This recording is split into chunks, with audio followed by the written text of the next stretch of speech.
Hello students. तो आज हम स्टार्ट कर रहे हैं अपने बोर्ड बूस्टर कोर्स की फर्स्ट वीडियो। और मैं हूं आपका मौसर और this is for derivation, important derivation from chapter number 1 physics, that is electric field and charges. तो हम लोगों ने क्या करा है, पूरे के पूरे पेपर को फिजिक्स के हमें पता है उस पेपर में डिफरेंट सेगमेंट्स हैं। एमसीक्यू है, एमसीक्यू के बाद हमारे पास वेरी शॉर्ट है, लॉन्ग है, केस स्टडीज़ है, और हमारे पास कॉम्पिटेंसी बेस्ड क्वेश्चन आते हैं, कॉन्सेप्चुअल आते हैं। तो सबको एक साथ इकट्ठा ना करके हम लोगों ने क्या करा है, और क्या करने वाला हूँ मैं, वो ये कि पहले मैं डेरिवेशंस को एक साथ डिस्कस करूँगा चैप्टर वाइज, ठीक है ना। तो हम सारे चैप्टर्स के जो इंपॉर्टेंट डेरिवेशंस हैं पहले वो को हमें निपटाना है, ठीक है ना। तो बेसिकली करना क्या है, इस वीडियो को देखना है आप लोगों को, इंटरेस्टिंग रहने वाली है। और वीडियोस के जितने भी हमारे डेरिवेशंस हैं उनको एक बार कॉपी पे लिख कर उसको प्रिपेयर कर लेना है। तो इस तरह से हम जितने भी हमारे चैप्टर्स हैं उन सारे चैप्टर्स के इंपॉर्टेंट डेरिवेशंस को हम कवर अप करेंगे। उसके बाद मैं अगली जो सीरीज़ लेकर आऊँगा उसके अंदर हम एमसीक्यूज़ को डिस्कस करेंगे। फिर अगले नेक्स्ट स्टेज में हम लोग केस स्टडीज़ को डिस्कस करेंगे। एंड फाइनली हम डिस्कस करेंगे पीवाईक्यूज़, लास्ट ईयर के जितने क्वेश्चन आ रखे हैं इंपॉर्टेंट उनको डिस्कस करेंगे। ये देखेंगे कि हमने जितना कुछ पढ़ा है वो किस किस तरीके से पेपर में पूछा जाता है, ठीक है ना।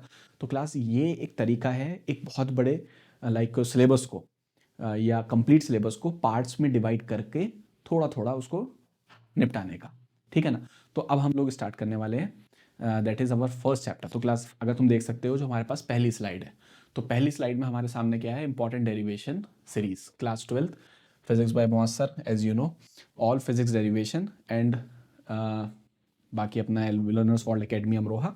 हम चलते हैं अपने नेक्स्ट वीडियो की तरफ, नेक्स्ट स्लाइड की तरफ। अब क्लास नेक्स्ट स्लाइड के अंदर तुम देख सकते हो यहाँ हमारे पास चैप्टर 1 के बारे में हम बात करेंगे। और ये जो हमारा चैप्टर नंबर 1 है ये रहने वाला है that is electric field and charges, ठीक है ना। अब इलेक्ट्रिक फील्ड एंड चार्जेस के हम सारे इंपॉर्टेंट डेरिवेशंस के बारे में एक एक करके डिस्कशन करेंगे, ठीक है। तो चलो क्लास बिना देरी करे हम चलते हैं अपनी फर्स्ट डेरिवेशन की तरफ। तो क्लास अगर तुम देख सकते हो हेडिंग पड़ी हुई हम लोगों के पास लिखी हुई है, that is Coulomb's law in vector form. तो क्लास जो हमारा पहला डेरिवेशन है पूछ लेता है बोर्ड के पेपर में कि हमें कूलम्ब्स लॉ को वेक्टर फॉर्म में लिखना है। अब क्लास हम सबसे पहले बात करेंगे कूलम्ब्स लॉ के बारे में, ठीक है। तो अब जब कूलम्ब्स लॉ को वेक्टर फॉर्म में लिखना है तो एक बेसिक आइडिया होना चाहिए कूलम्ब्स लॉ के बारे में, ठीक है। चलो इसके बारे में बात करते हैं। तो इस डेरिवेशन को करने से पहले हल्की सी बात करते हैं व्हाट इज कूलम्ब्स लॉ। तो हम लोगों को पता है कि भाई चार्जेस होते हैं नेचर में, पॉजिटिव भी होता है नेगेटिव भी होता है, पॉजिटिव पॉजिटिव रिपेल करता है, पॉजिटिव नेगेटिव अट्रैक्ट करता है। इसका मतलब ये है कि चार्जेस के बीच में फोर्स लगता है। अब अगर चार्जेस के बीच में फोर्स है तो उसे कैलकुलेट करने का कोई ना कोई फॉर्मूला भी होगा। तो इन चार्जेस के बीच में लगने वाले फोर्स को जो हम कैलकुलेट करते हैं, जो इक्वेशन को लिखते हैं, दैट इज कूलम्ब्स लॉ, ठीक है। तो बहुत सिंपल है। तो चलो मान लो इसको ऐसे समझो, हमारे पास दो चार्जेस हैं, एक चार्ज हमारे पास दे रखा है Q1 और दूसरा चार्ज हम लोगों को कितना दे रखा है Q2, ठीक है। और इनके बीच में लेट से कुछ डिस्टेंस दे रखी है हम लोगों को R, ठीक है क्लास। इन दोनों के बीच में डिस्टेंस कितनी दे रखी है हम लोगों को, R दे रखी है, ठीक। अब क्लास यहाँ पे नोटिस करो ये पॉजिटिव इस पॉजिटिव को रिपेल करेगा, ठीक है। इस फोर्स को मैंने कह दिया F2, यानी फोर्स किस पे लगा, 2 पर लगा, किसकी वजह से, 1 की वजह से। उसी तरह से 2 वाला चार्ज 1 वाले को रिपेल करेगा, positive positive repel each other. इसको मैंने नाम दे दिया F12, यानी फोर्स किस पे लगा, 1 पे लगा, किसकी वजह से, 2 की वजह से। बहुत सिंपल है। एक्सपेरिमेंट में देखा गया कि इन दोनों फोर्सेस का जो मैग्नीट्यूड था वो सेम आ रहा था। एक्सपेरिमेंट में देखा गया इन दोनों फोर्सेस का मैग्नीट्यूड सेम आ रहा था, लेट से कितना आ रहा था, F0। तो ये जो फोर्सेस था, ये जो फोर्स लग रहा है इन दोनों चार्जेस के बीच में F0, ये देखा गया डायरेक्टली प्रोपोर्शनल है Q1 इंटू Q2 इनके प्रोडक्ट। और दूसरा ये जो फोर्स इनके बीच में लग रहा है वो इन्वर्सली प्रोपोर्शनल है इनके बीच के डिस्टेंस के स्क्वायर के। अब अगर मैं दोनों को इक्वेशन को कंबाइन कर देता हूं तो यहाँ पर हमारे पास आ जाता है Q1 Q2 over R square. Proportionality का साइन हटेगा, एक कांस्टेंट आएगा which is K Q1 Q2 over R square. तो हमारे पास ये एक इक्वेशन आ गई और यही इक्वेशन हमारी कूलम्ब्स लॉ है। तो कूलम्ब्स लॉ बहुत सिंपल है, दो चार्जेस के बीच में लगने वाला फोर्स। तो उस फोर्स को निकालने के लिए जो इक्वेशन होगी that is our Coulomb's law, that is F equals K Q1 Q2 over R square. यहाँ पे K कांस्टेंट है, तुम लोगों को मालूम है, जिसकी वैल्यू होती है, जिसको लिख सकते हैं 1/4 pi epsilon not and which is 9 into 10 की पावर 9 न्यूटन मीटर स्क्वायर पर कूलम स्क्वायर, ठीक है। तो क्लास ये हमारा हो गया कूलम्ब्स लॉ, ये हमारा क्या हो गया, कूलम्ब्स लॉ। अब हम क्लास यहाँ पर आगे चलते हैं। तो क्लास अब इसी फोर्स को, अब हमें पता है force is a vector quantity, अब इसी कूलम्ब्स फोर्स को हमें किस फॉर्म में लिखना है, वेक्टर फॉर्म में लिखना है, ठीक है। तो चलो, तो हल्की सी क्लास हमने कूलम्ब्स लॉ की बात करी, अब हम आगे चलते हैं अपने इसको वेक्टर फॉर्म में लिखते हैं। तो क्लास इसको वेक्टर फॉर्म में लिखने से पहले हम एक कोऑर्डिनेट एक्सेस बना लेते हैं। एक्स हो गया, वाई हो गया, तो ये हमारा हो गया अपना एक्स एक्सेस और ये वाला हो गया हमारा वाई एक्सेस। अब हमने क्या करा क्लास, यहाँ पर फिर वही अपने दो चार्जेस को ड्रॉ कर लिया। लेट से ये वाला चार्ज हमारा Q1 है और ये वाला चार्ज हमारा कितना है, Q2 है। और लेट से इनके बीच में हमारे जो डिस्टेंस दे रखी है वो कितनी दे रखी है, R दे रखी है। ठीक है ना, ये डिस्टेंस हमें R दे रखी है। ठीक, अब क्लास अगर तुम यहाँ पर ध्यान से देखो तो ये Q1 वाला चार्ज Q2 को रिपेल करेगा, पॉजिटिव है, तो Q1 ने Q2 को खींचा के धकेला धकेला। ठीक है ना, तो ये वाला चार्ज Q1 Q2 को अट्रैक्ट करने वाला है, रिपेल करने वाला है। तुम बोलोगे सर ये इसको रिपेल करने वाला है, तो Q1 ने Q2 को खींचा धकेला धकेला। And what is the name of this धकेला, इट विल बी F21। भाई धकेले का नाम क्या होगा, F21 वेक्टर या F21 होगा। फोर्स किस पे लगा, 2 पे लगा, किसकी वजह से, 1 की वजह से। उसी तरह से इस Q2 ने Q1 को खींचा धकेला धकेला। सो what is the name of this धकेला, इट विल बी F12। यानी फोर्स किस पे लगा, 1 पे, किसकी वजह से, 2 की वजह से। क्लास यहाँ तक बिल्कुल सिंपल है, बात समझ में आ रही है, बिल्कुल चलते रहना, समझते रहना, आगे देखेंगे। उसके बाद क्लास हमने क्या करना है, जो चार्ज यहाँ Q1 है और Q2 है इसके पोजीशन वेक्टर ड्रॉ करने हैं। तो मैंने ओरिजिन को चार्ज से जोड़ दिया, तो ये पोजीशन वेक्टर किसकी हो गई, Q1 की।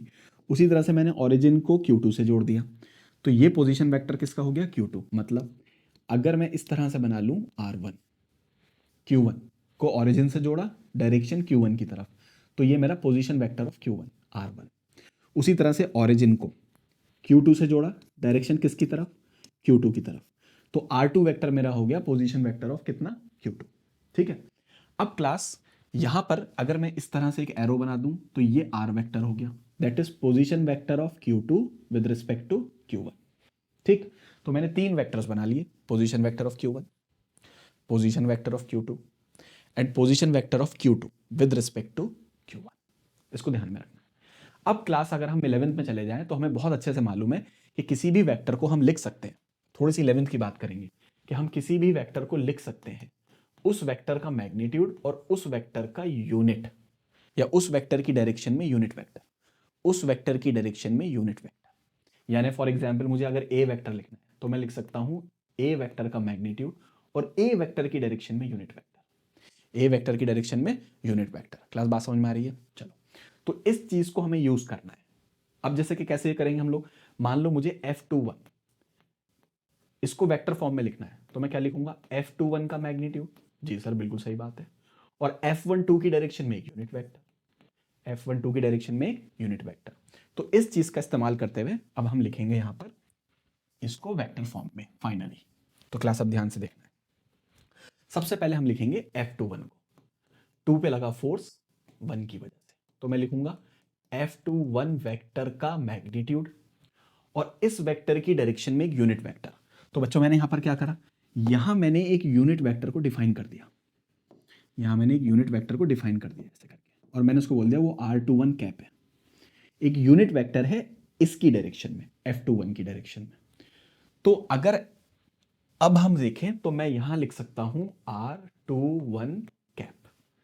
अब कोलाम्स लॉ के अकॉर्डिंग तुम्हें मालूम है कि इस फोर्स का मैग्नीट्यूड क्या होगा, that is K Q1 Q2 over R square, ऐसा हो जाएगा। ठीक है, और यहां पर यूनिट वेक्टर कितना है, R21 कैप। ठीक है, R21 कैप। तो क्लास ये हमारा आ गया F21 वेक्टर। तो क्लास अगर तुम ध्यान से देखो तो इतना भी चल जाएगा, मैंने F21 को, फोर्स को किस फॉर्म में लिख डाला, वेक्टर फॉर्म में। ठीक है, अब इसके बाद क्लास यहां तक क्लियर है, क्लास आगे चले। अब हमने क्या करना है, इस वाले फोर्स को वेक्टर फॉर्म में लिखना है। तो मैं इस वाले फोर्स को कैसे लिख सकता हूं वेक्टर फॉर्म में, तो मैं किसी भी वेक्टर को लिख सकता हूं उस वेक्टर का, सॉरी F1,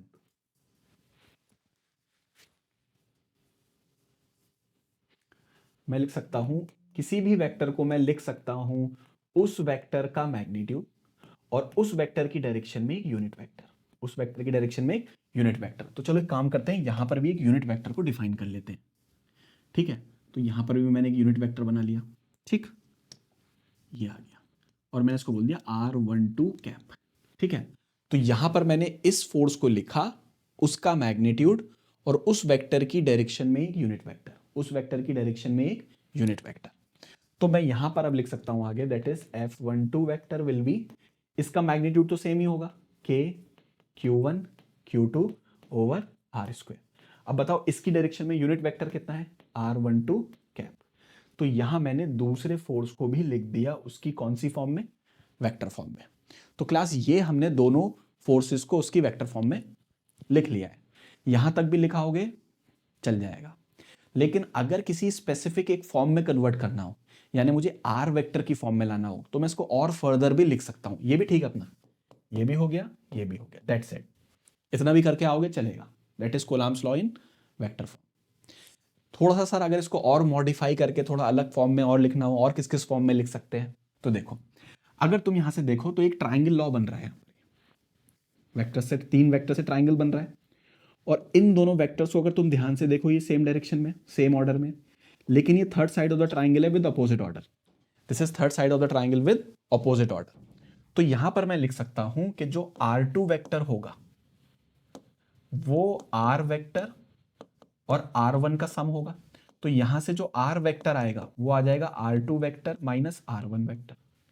इसको ध्यान से देखो, ये तो सर बिल्कुल वैसे ही हो गया जैसे 11th क्लास में बोल देते थे कि डिस्प्लेसमेंट होता है final position minus initial position, है ना। तो मैंने दोनों को माइनस कर लिया, यानी आर वेक्टर जो होगा ये वाला वो फाइनल R2 माइनस R1 होगा। ठीक है, तो क्लास एक बात ये हो गई। दूसरी बात, अगर तुम इसको ध्यान से देखो, इस वाली चीज को R21 कैप को, तो मैं बोल सकता हूं कि R21 कैप मैं वेक्टर को लिख सकता हूं। देखो इसकी डायरेक्शन आर वेक्टर की, ध्यान से देखना, आर वेक्टर की डायरेक्शन और R21 कैप की डायरेक्शन सेम है। तो मैं इस यूनिट वेक्टर को लिख सकता हूं, वेक्टर को डिवाइड कर दो उसी के मैग्नीट्यूड से। यूनिट वेक्टर होता है 11th में पढ़ा था हमने कि यूनिट वेक्टर क्या होता है, वेक्टर को डिवाइड कर दो उसी के मैग्नीट्यूड से। तो यहां पे जो आर वेक्टर आएगा वो कितना आएगा, R2 vector minus R1 vector. ये रहा देखो, डिवाइड बाय कितना, R। तो इस चीज को मैं R21 को इससे रिप्लेस कर सकता हूं, इस R21 को, ध्यान से देखना, इस R21 को इससे रिप्लेस कर सकता हूं।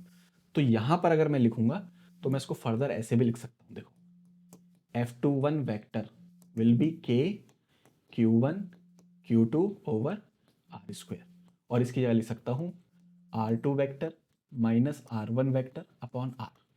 तो ये आ जाएगा F21 vector will be K Q1 Q2 over R, और ये R square it will B R cube, R2 vector minus R1 vector. तो अगर इस फॉर्म में भी कहीं लिखा हुआ दिख जाए तो घबराना नहीं है।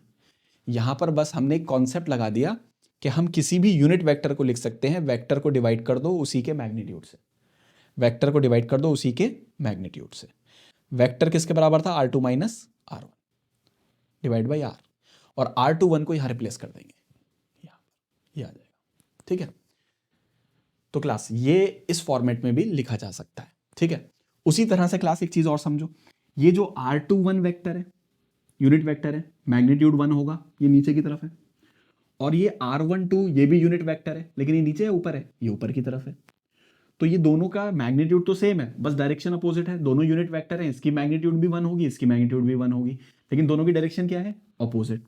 तो मैं बोल सकता हूं कि R12 जो होगा कैप वो बराबर होगा माइनस का R21 के, 12 21 R12 माइनस ऑफ R21, क्योंकि दोनों का मैग्नीट्यूड सेम है, डायरेक्शन अपोजिट है। तो मैं यहां पर R12 की जगह, या R12 की जगह नोट करो, यहां पर मैं R12 की जगह, इसकी जगह ये भी लिख सकता हूं। ठीक है, तो मैं इसको फर्दर क्या लिख सकता हूं, देखो इस तरह से मैं लिख सकता हूं F12 vector will be K Q1 Q2 over R square with minus sign. अब देखो minus, minus of R21 minus of R21 cap, और R21 को फिर यहां से रिप्लेस कर सकता हूं जैसे पहले किया था। तो यहां पर F12 वेक्टर आ जाएगा मेरे पास which is equal to minus K Q1 Q2 R square, और इसकी जगह R2 minus R1 upon R। तो ये हो जाएगा हमारे पास F12 vector will be K Q1 Q2 over R square, R square हो जाएगा क्यूब, हो जाएगा क्यूब, हो जाएगा R2 माइनस, तो इसको ऐसे भी लिख सकते हैं। ठीक है, तो क्लास ये मैं बता रहा हूं कि इसको इस फॉर्म में भी हम लिख सकते हैं। अगर आगे की फॉर्मेट में नहीं लिखना है तो बस यहीं तक छोड़ देंगे। ये तो ये हमारा पहला डेरिवेशन हो गया, हमने कूलम्ब्स लॉ को लिख लिया किस फॉर्म में, वेक्टर फॉर्म में। तो चलो क्लास अब हम अगले डेरिवेशन की तरफ चलते हैं, दैट इज स्लाइड नंबर 4। अब क्लास यहाँ पर देखो हेडिंग क्या बोल रही है हमसे, electric field intensity due to a point charge.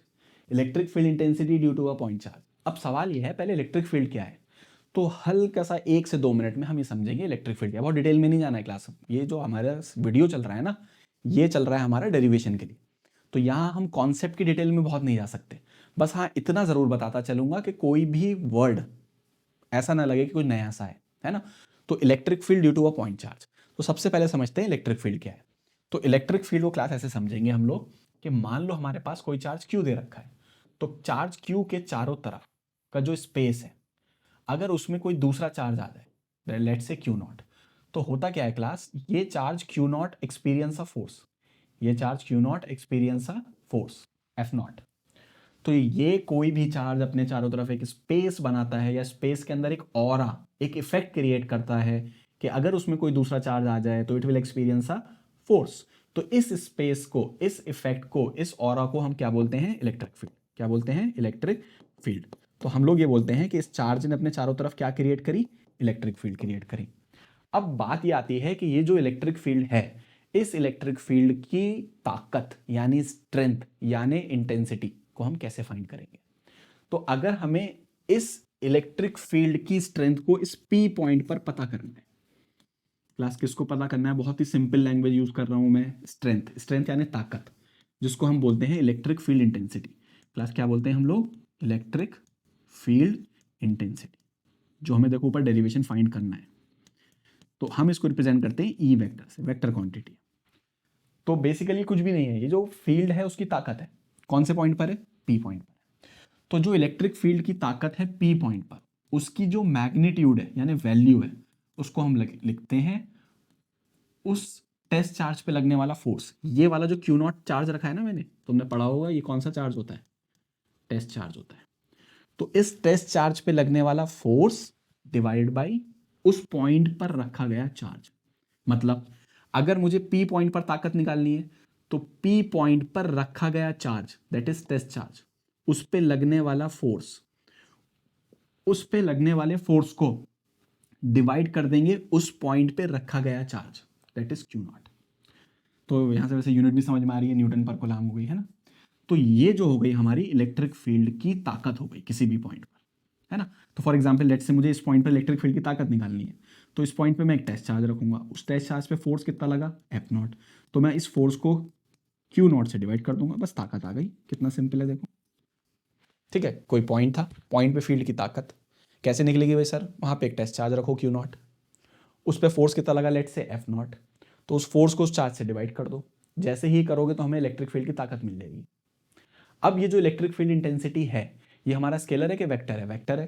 तो सर इस इलेक्ट्रिक फील्ड इंटेंसिटी की कोई डायरेक्शन भी होगी, तो बिल्कुल है इसकी डायरेक्शन। तो इसकी डायरेक्शन कैसे फाइंड करेंगे वो समझते हैं और जल्दी से। तो क्लास लेट्स से मेरे पास एक पॉजिटिव चार्ज है, और यहाँ से कुछ दूरी पर एक पॉइंट दे रखा है P, और इस P पॉइंट पर मुझे इलेक्ट्रिक फील्ड की डायरेक्शन निकालनी है। तो मैं यहाँ पर एक टेस्ट चार्ज रखूंगा, और टेस्ट चार्ज हमेशा पॉजिटिव होता है। ये पॉजिटिव इस पॉजिटिव को खींचेगा, धकेलेगा, तो ये पॉजिटिव इस पॉजिटिव को धकेलेगा, धकेलेगा तो फोर्स इधर लगेगा। जिस डायरेक्शन में फोर्स होगा उसी डायरेक्शन में इलेक्ट्रिक फील्ड होगी। लो जी लो, बहुत ही सिंपल है। जिस डायरेक्शन में पॉजिटिव चार्ज चलेगा, या जिस डायरेक्शन में पॉजिटिव चार्ज पर फोर्स लगेगा, वही डायरेक्शन हमारी किसकी होगी, इलेक्ट्रिक फील्ड की होगी। ठीक है। उसी तरह से फॉर एग्जाम्पल एक नेगेटिव चार्ज है, यहां से कितनी दूरी पर, R दूरी पर एक पॉइंट है जिसका नाम P, बहुत बढ़िया। यहां पर मुझे इलेक्ट्रिक फील्ड की डायरेक्शन फाइंड करनी है, तो मैं इस P पॉइंट पे एक पॉजिटिव चार्ज रख लूंगा। माइनस ने प्लस को खींचा, माइनस ने इस प्लस को खींचा, बढ़िया खींच दिया, कितने फोर्स से, F। जो डायरेक्शन फोर्स की वही डायरेक्शन इलेक्ट्रिक फील्ड की। यानी ये पॉजिटिव चार्ज जिस डायरेक्शन में चलेगा, ये पॉजिटिव चार्ज जिस डायरेक्शन में चलेगा उसी डायरेक्शन में इलेक्ट्रिक फील्ड होगी। ये पॉजिटिव चार्ज नीचे की तरफ चला तो फील्ड भी इस तरफ हो गई। ठीक है क्लास, तो क्लास बिल्कुल क्लियर है। तो हमें यहाँ पर डायरेक्शन भी क्लियर हो गई, हल्का फुल्का इलेक्ट्रिक फील्ड का कॉन्सेप्ट भी पता लग गया।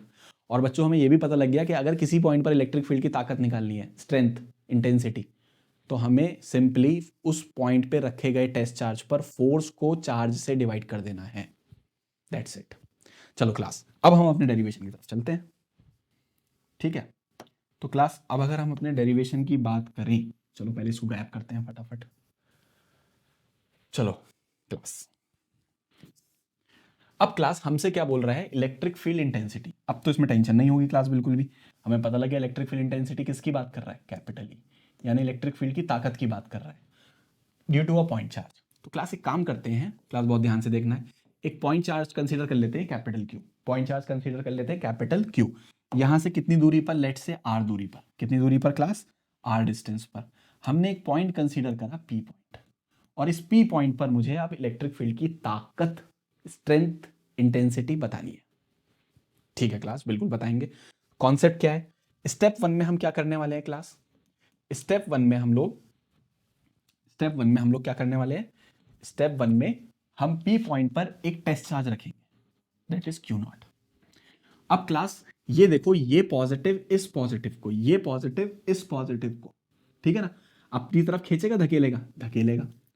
तो हमने बोला कि इसने इसको धकेला, और हमने इस धकेले का नाम रख दिया एफ नॉट, इसने इसको धकेला, and what is the name of this धकेला, एफ नॉट।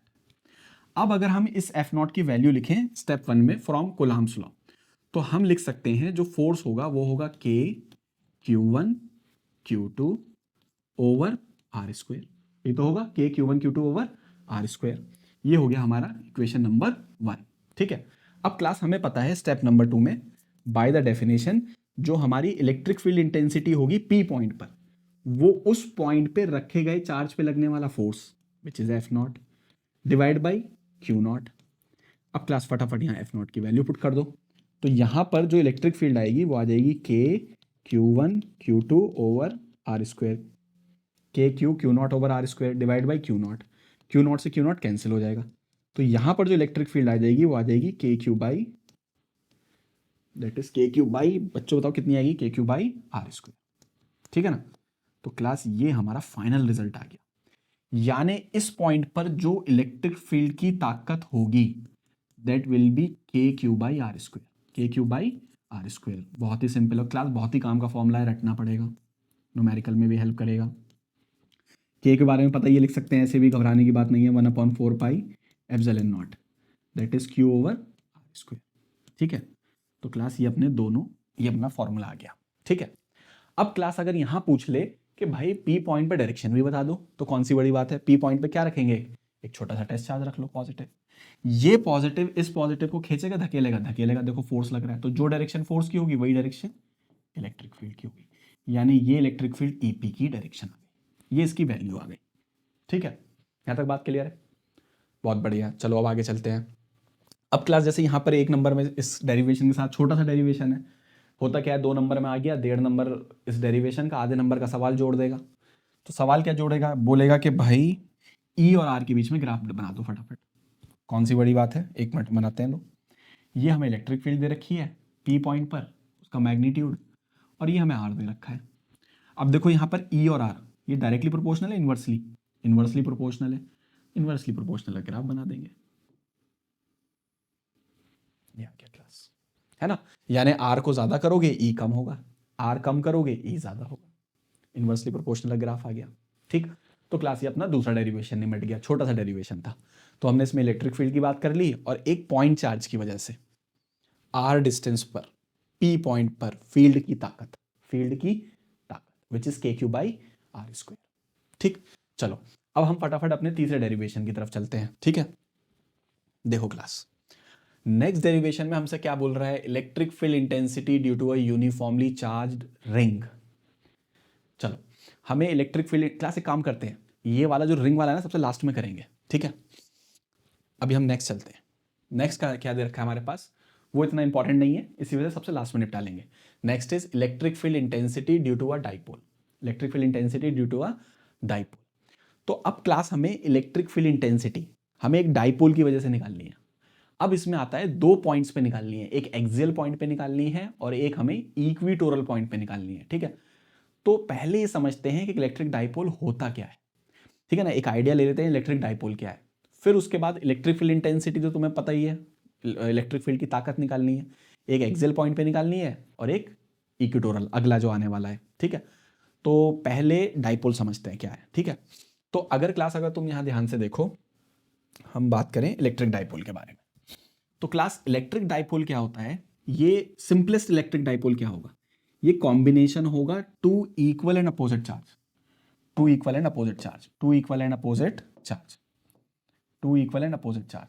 क्लास नोट करो यहाँ पर बहुत अच्छी बात कि यहाँ पर ये और ये चार्ज का मैग्नीट्यूड सेम है, इन दोनों चार्जेस का मैग्नीट्यूड क्या है, सेम है, लेकिन साइन अपोजिट है, एक नेगेटिव तो दूसरा पॉजिटिव, और ये कुछ स्मॉल डिस्टेंस से सेपरेट कर रहे हैं, लेट्स से एल या 2l, ठीक है।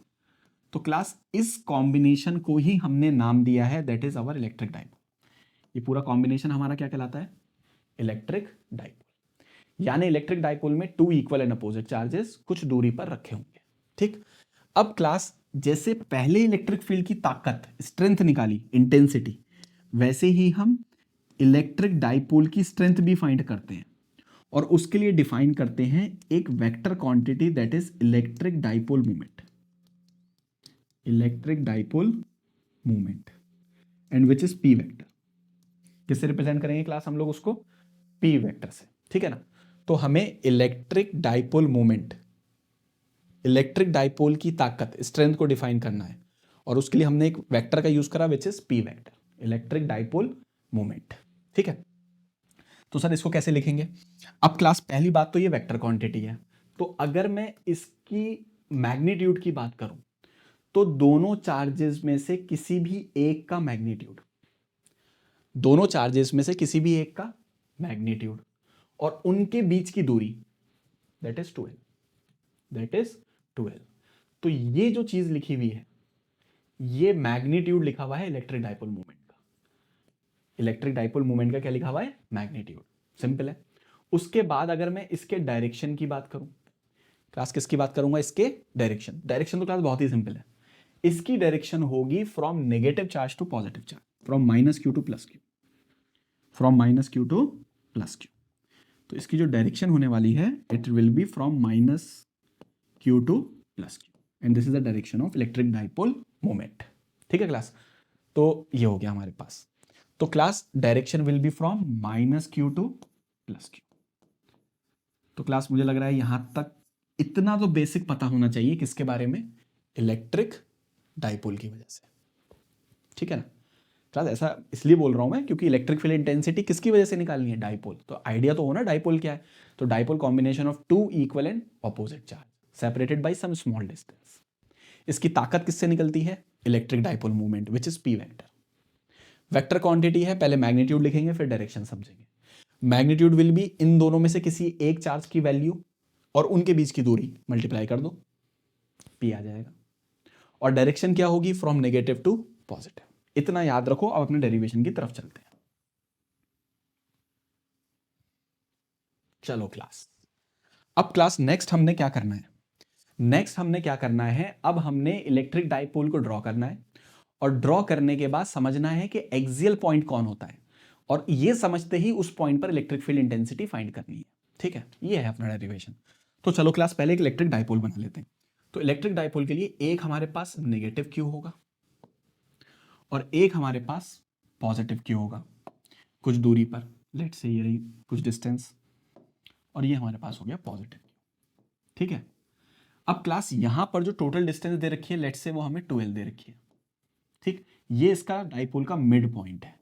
अगर O is the mid point of dipole, O is the mid point of dipole, तो क्लास पक्की बात है ये दूरी भी L होगी और ये दूरी भी हमारी L होगी। हमने क्या करा क्लास यहां पर, इसके मिड पॉइंट से यानी O से, इसके मिड पॉइंट से कुछ डिस्टेंस पर, लेट से कितने डिस्टेंस पर, लेट से x डिस्टेंस पर, यहां से कितने डिस्टेंस पर, x डिस्टेंस पर हमने एक पॉइंट कंसीडर करा। एक सेकेंड क्लास,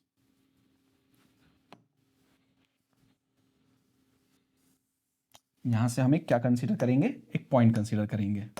तो क्लास हमने एक पॉइंट कंसीडर किया, ये रहा, ठीक है। और इस पॉइंट को हमने बोल दिया पी पॉइंट। क्लास हल्का सा फिर से देख लेंगे।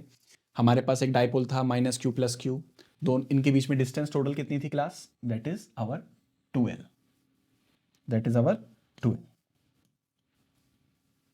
ओह क्लास एक सेकेंड, किधर भाग गया? आजा भाई, एक सेकेंड क्लास। तो क्लास बात चल रही थी इलेक्ट्रिक डाइपोल मूवमेंट, और electric dipole movement, electric field intensity find करनी है कौन से पॉइंट पर? एक्सियल पॉइंट पर। कौन से पॉइंट पर क्लास? एक्सियल पॉइंट पर। ओह क्लास कोई बात नहीं, फटाफट फिर दोबारा से बनाएंगे, कोई टेंशन नहीं, फटाफट। दैट इज ये माइनस क्यू चार्ज है हमारे पास, और ये दे रखा है हम लोगों को प्लस क्यू चार्ज। कितने डिस्टेंस पर? 2l डिस्टेंस पर। ये हमारे पास ये आ गया प्लस क्यू चार्ज। उसके बाद क्लास यहाँ पर हम लोगों को इन दोनों के बीच में कुछ डिस्टेंस दे रखी है, लेट से कितनी दे रखी है क्लास? Which is 2l। कितनी दे रखी है? 2l। फिर क्लास हमने यहाँ बीच में इसका एक मिड पॉइंट कंसीडर करा, कितना? ओ। इस मिड पॉइंट से कितनी दूरी पर क्लास? x डिस्टेंस पर। हम लोगों को एक पॉइंट दे रखा है, कितना? दैट इज x डिस्टेंस पर हम लोगों को एक पॉइंट दे रखा है जिसका नाम है p। उस पॉइंट का नाम कितना है क्लास? p। ठीक है, उस पॉइंट का नाम क्या है क्लास? p। तो क्लास ये p पॉइंट आ गया। अब यहां पर हमें ये वाला पॉइंट जो है क्लास एक्सियल पॉइंट है, यानी इस डाइपोल को ज्वाइन करने वाली लाइन पर, इस डाइपोल को ज्वाइन करने वाली लाइन पर। ठीक है ना? अब क्लास यहां पर जब हमें इलेक्ट्रिक फील्ड निकालनी है तो बहुत ध्यान से देखना है क्लास, फोकस। वो ये कि एक फील्ड तो ए वाले चार्ज की वजह से होगी पी पॉइंट पर, और एक फील्ड बी वाले चार्ज की वजह से होगी कौन से पॉइंट पर? पी पॉइंट पर। ठीक है, तो पी पॉइंट पर एक फील्ड होंगी कि दो फील्ड होंगी? तो क्लास पी पॉइंट पर दो फील्ड होंगी। ठीक है ना, एक ए की वजह से और एक बी की वजह से। तो चलो उसकी डायरेक्शन फाइंड करते हैं। किसी भी पॉइंट पर इलेक्ट्रिक फील्ड की डायरेक्शन कैसे फाइंड करोगे? वहां रख लो एक पॉजिटिव चार्ज। अब क्लास ये वाला इस वाले पॉजिटिव को, ये पॉजिटिव इसको खींचेगा धकेलेगा? तुम बोलोगे सर धकेलेगा। तो इसका मतलब यहां पर जो इलेक्ट्रिक फील्ड होगी वो इस डायरेक्शन में होगी, विच इज ईबी। ठीक है, उसी तरह से ये वाला निगेटिव, ये वाला निगेटिव इस वाले पॉजिटिव को अपनी तरफ खींचेगा धकेलेगा? खींचेगा। तो एक फील्ड इस तरफ होगी। बिल्कुल सही बात है सर, बात यहां तक बिल्कुल समझ में आ रही है हमें। दिस इज क्या हो, sorry, this is E A. तो क्लास पी पॉइंट पर एक फील्ड नजर आ रही है, दो फील्ड नजर आ रही है? दो फील्ड नजर आ रही है, एक राइट साइड है एक लेफ्ट साइड है। तो क्लास जब दो वेक्टर अपोजिट डायरेक्शन में होते हैं तो जो उनका रिजल्टेंट होता है वो होता है बड़ा माइनस छोटा, यानी इसमें से बड़े में से छोटा माइनस करना है। सर हमें कैसे पता लगेगा कि इसमें से कौन सी फील्ड बड़ी है? बहुत सिंपल है, जो चार्ज नजदीक होगा उसकी वजह से फील्ड की ताकत ज्यादा होगी, जो चार्ज करीब होगा उसकी वजह से फील्ड की ताकत ज्यादा। तो यानी E B is more than E A. तो क्लास यहां पर हम जब लिखेंगे तो हम लिखेंगे यहां पर ई बी माइनस ई ए, ई बी माइनस ई ए। यहां तक बात समझ में आ रही है? जी सर। तो क्लास आप फटाफट इसे सॉल्व करते हैं। अब क्लास सवाल ये है कि व्हाट इज ई बी? तो बी की वजह से मैग्नेटिक फील्ड, इलेक्ट्रिक फील्ड निकालनी है पी पॉइंट पर। तो क्लास फॉर्मूला लगा देंगे पॉइंट चार्ज की वजह से, जो पिछला डेरिवेशन किया था, दैट इज के क्यू, के क्यू। अब बताओ क्लास ये दूरी क्या होगी? इसके बारे में सोचो, ये दूरी क्या होगी? ये वाली। तो क्लास ध्यान से देखो, ये पूरी दूरी कितनी है? एक्स। मिड पॉइंट से देखो एक्स है, और अगर ये वाली दूरी की बात करें, क्योंकि ये मिड पॉइंट है तो ये दूरी हमारी एल है। तो यानी एक्स में से अगर मैं एल माइनस कर दूं तो ये बच जाएगा। तो ये कितना आएगा हमारा? एक्स माइनस एल का whole square, K Q by r square. ये कौन आ गया? ई बी आ गया। अब हम इसमें से माइनस करेंगे क्या? ई ए की वजह से।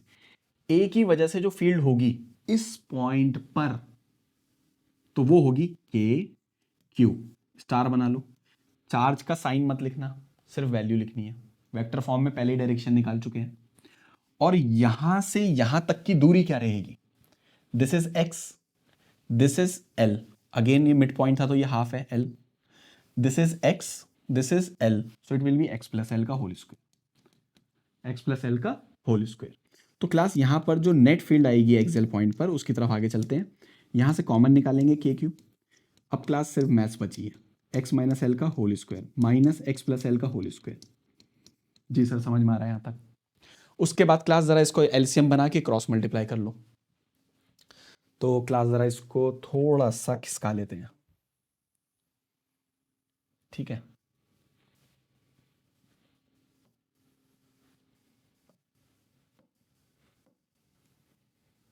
ठीक क्लास, चलो अब शुरू हो जाते हैं क्लास यहीं पर ही। तो क्लास हमें यहाँ पर ई एक्सियल, तो ये हो जाएगा के क्यू। क्लास यहाँ पर एलसीएम क्या बनेगा, एक्स प्लस एल का होल स्क्वायर और एक्स माइनस एल का होल स्क्वायर। ठीक है, देखो इसको इसको यहाँ माइनस है, प्लस की कमी है, एक्स प्लस एल का होल स्क्वायर माइनस ये इधर आ जाएगा एक्स माइनस एल का होल स्क्वायर। सबको मालूम है ए प्लस बी का whole square A minus B का whole square. So what is A plus B का whole square, A square plus B square plus 2ab minus A minus B का whole square A square plus B square minus 2ab। जी sir, ध्यान से देखो ये लिखा हुआ है A plus B A minus B, A plus B और ए माइनस बी क्या होगा, A square minus B square X square minus L square का this is whole square. Class minus अंदर जाएगा, साइन चेंज करो, तो यहां पर आएगा ई एक्सियल पर will be K Q X square plus L square plus 2xl minus X square minus L square plus 2xl, और नीचे में क्या आ जाएगा, X square minus L square का whole square. Cancel cancel cancel cancel. ठीक है, अब क्लास यहां पे आगे चलते हैं हम लोग। ठीक है, तो यहां पर हो जाएगा which is K Q, this is 2xl which is 4xl, तो हम इसको लिख सकते हैं this is 4xl upon x square minus, ये एक काम और भी कर सकते हो, चलो 4xl एल स्क्वायर का होल स्क्वायर। तो क्लास ये आ गया हमारे पास एक्सियल। अब क्लास यहां पर तुम्हें एक बात मालूम है कि जो डाइपोल मूवमेंट होता है P which is Q into distance between them, तो क्लास यहां पर अगर मैं इस Q को बाहर इस Q को और यहां से 4 को लिख सकता हूं 2 क्रॉस 2 2l। इनको देखो ध्यान से, जिनको मैंने सर्किल में कर रखा है, Q 2l Q 2l को मैं रिप्लेस कर सकता हूं P से, तो ये आ जाएगा KP। यहां क्या बचेगा, एक 2 ये बचेगा और क्या बचेगा यहां पर x अपॉन में कितना बचेगा which is x square minus L square का होल स्क्वायर। तो क्लास जो हमारा फाइनल आंसर आएगा वो आ जाएगा E axial will be 2kpx x square minus L square का होल स्क्वायर। ये हमारा फाइनल रिजल्ट आ जाएगा। तो क्लास ये हमने इलेक्ट्रिक फील्ड को फाइंड कर लिया। कौन से पॉइंट पे फाइंड करा है हमने, एक्सियल पॉइंट पे फाइंड कर लिया है। कौन से पॉइंट पर, एक्सियल पॉइंट पर। ये आ गई इलेक्ट्रिक फील्ड। ठीक है, इंपॉर्टेंट फॉर्मूला याद कर सकते हैं हम इसको, इस फॉर्मूले को हम याद रख सकते हैं। अब क्लास यहां पर थोड़ी सी बातें और याद रखनी है। ये जो पूरा हमने डेरिवेशन किया, ये पूरा डेरिवेशन विदाउट एनी अजम्पशन किया है और ये फाइनल आंसर हमारे पास रिजल्ट आ गया है। यहां पर क्लास क्या चीज हो सकती है, चलो एक स्लाइड ऐड ऑन करते हैं। यहां पर क्लास हम क्या कर सकते हैं, जो फाइनल रिजल्ट आया था हमारे पास वो आया था विच इज, मैं फिर दोबारा से लिख रहा हूं, 2kpx x square minus L square का होल स्क्वायर। ये तो आया था क्लास। अब क्लास यहां पर एक एजम्पशन ऐड हो सकता है। वो एजम्पशन क्या ऐड हो सकता है, मान लो जो x है वो बहुत ज्यादा हो जाए किसके सामने, l के सामने। सर ये x और l तो याद दिला दो कौन है, देखो यानी ये वाला जो x है, यानी ये पॉइंट कहीं बहुत दूर चला जाए, किसके कंपैरिजन में, ये l के कंपैरिजन में।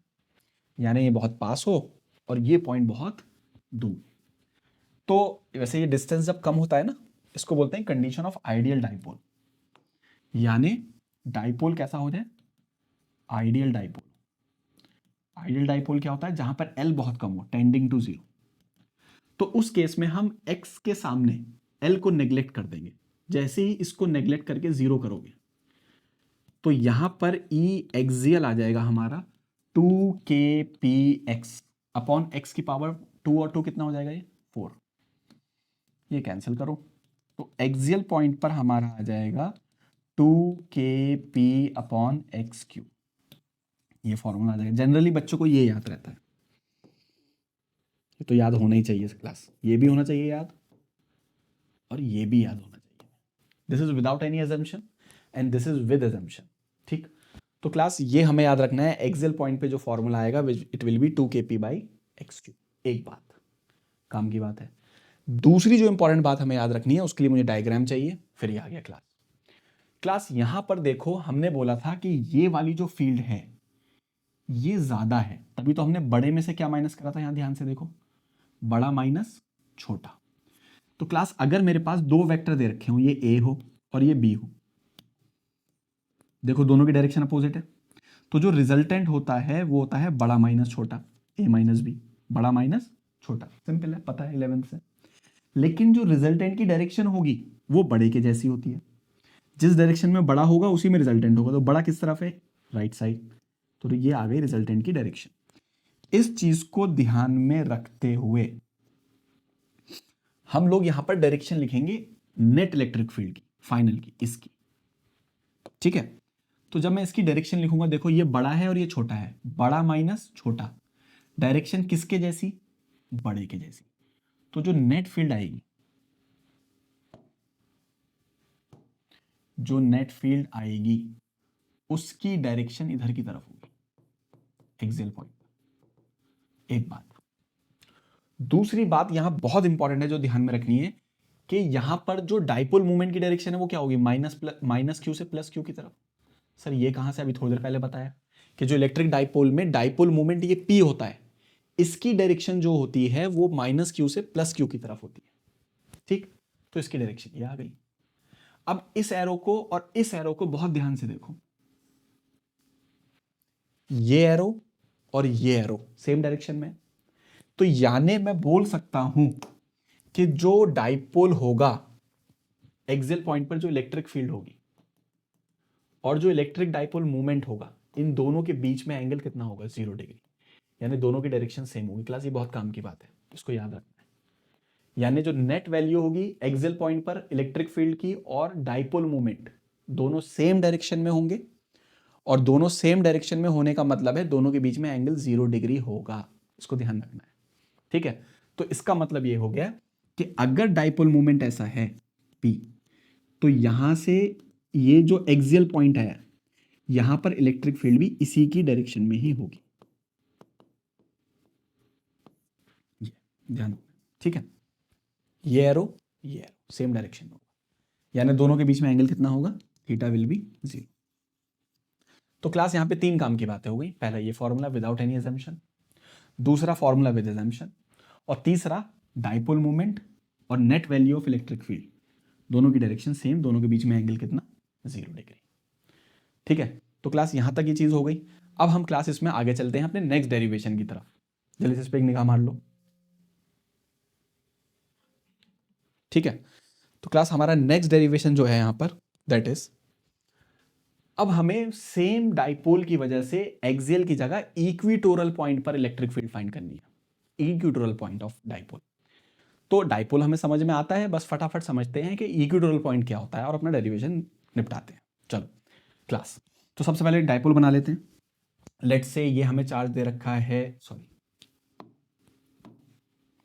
लेट से ये हमें चार्ज दे रखा है Q, लेट से माइनस Q, और ये डिस्टेंस दे रखी है हम लोगों को कुछ, ठीक है, और ये दूसरा चार्ज दे रखा है हम लोगों को, दैट इज प्लस Q, ठीक है क्लास, बढ़िया।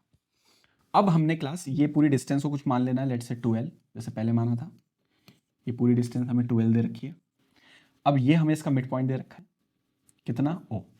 अब क्लास यहां पर मिड पॉइंट पर एक परपेंडिकुलर बाइसेक्टर खींचना है, यानी एक लाइन जो इस डाइपोल के एक्सिस पर परपेंडिकुलर भी हो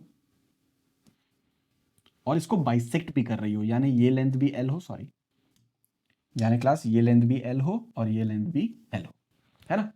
तो क्लास ये वाली जो लाइन है जो डाइपोल पे परपेंडिकुलर भी है और उसके मिड पॉइंट से जा रही है, इस लाइन पे लाई करने वाला हर point will be our equatorial point.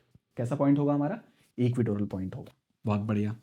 तो क्लास अब हमने इस इक्विटोरल पॉइंट लेट से P पे यहां पर इलेक्ट्रिक फील्ड फाइंड करनी है, तो सर फटाफट वहां प्लस चार्ज रख लेते हैं। प्लस चार्ज रखने से डायरेक्शन पता लगाते हैं सबसे पहले।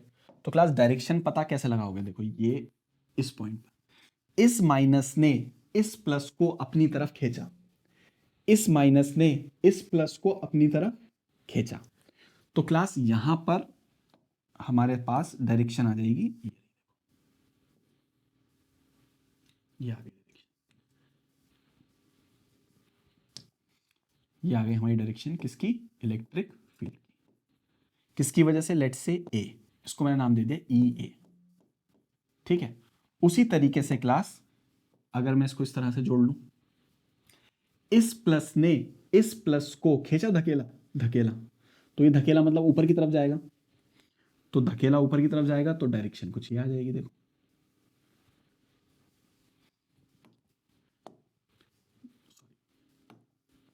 डायरेक्शन कुछ ऐसी आ जाएगी हमारी।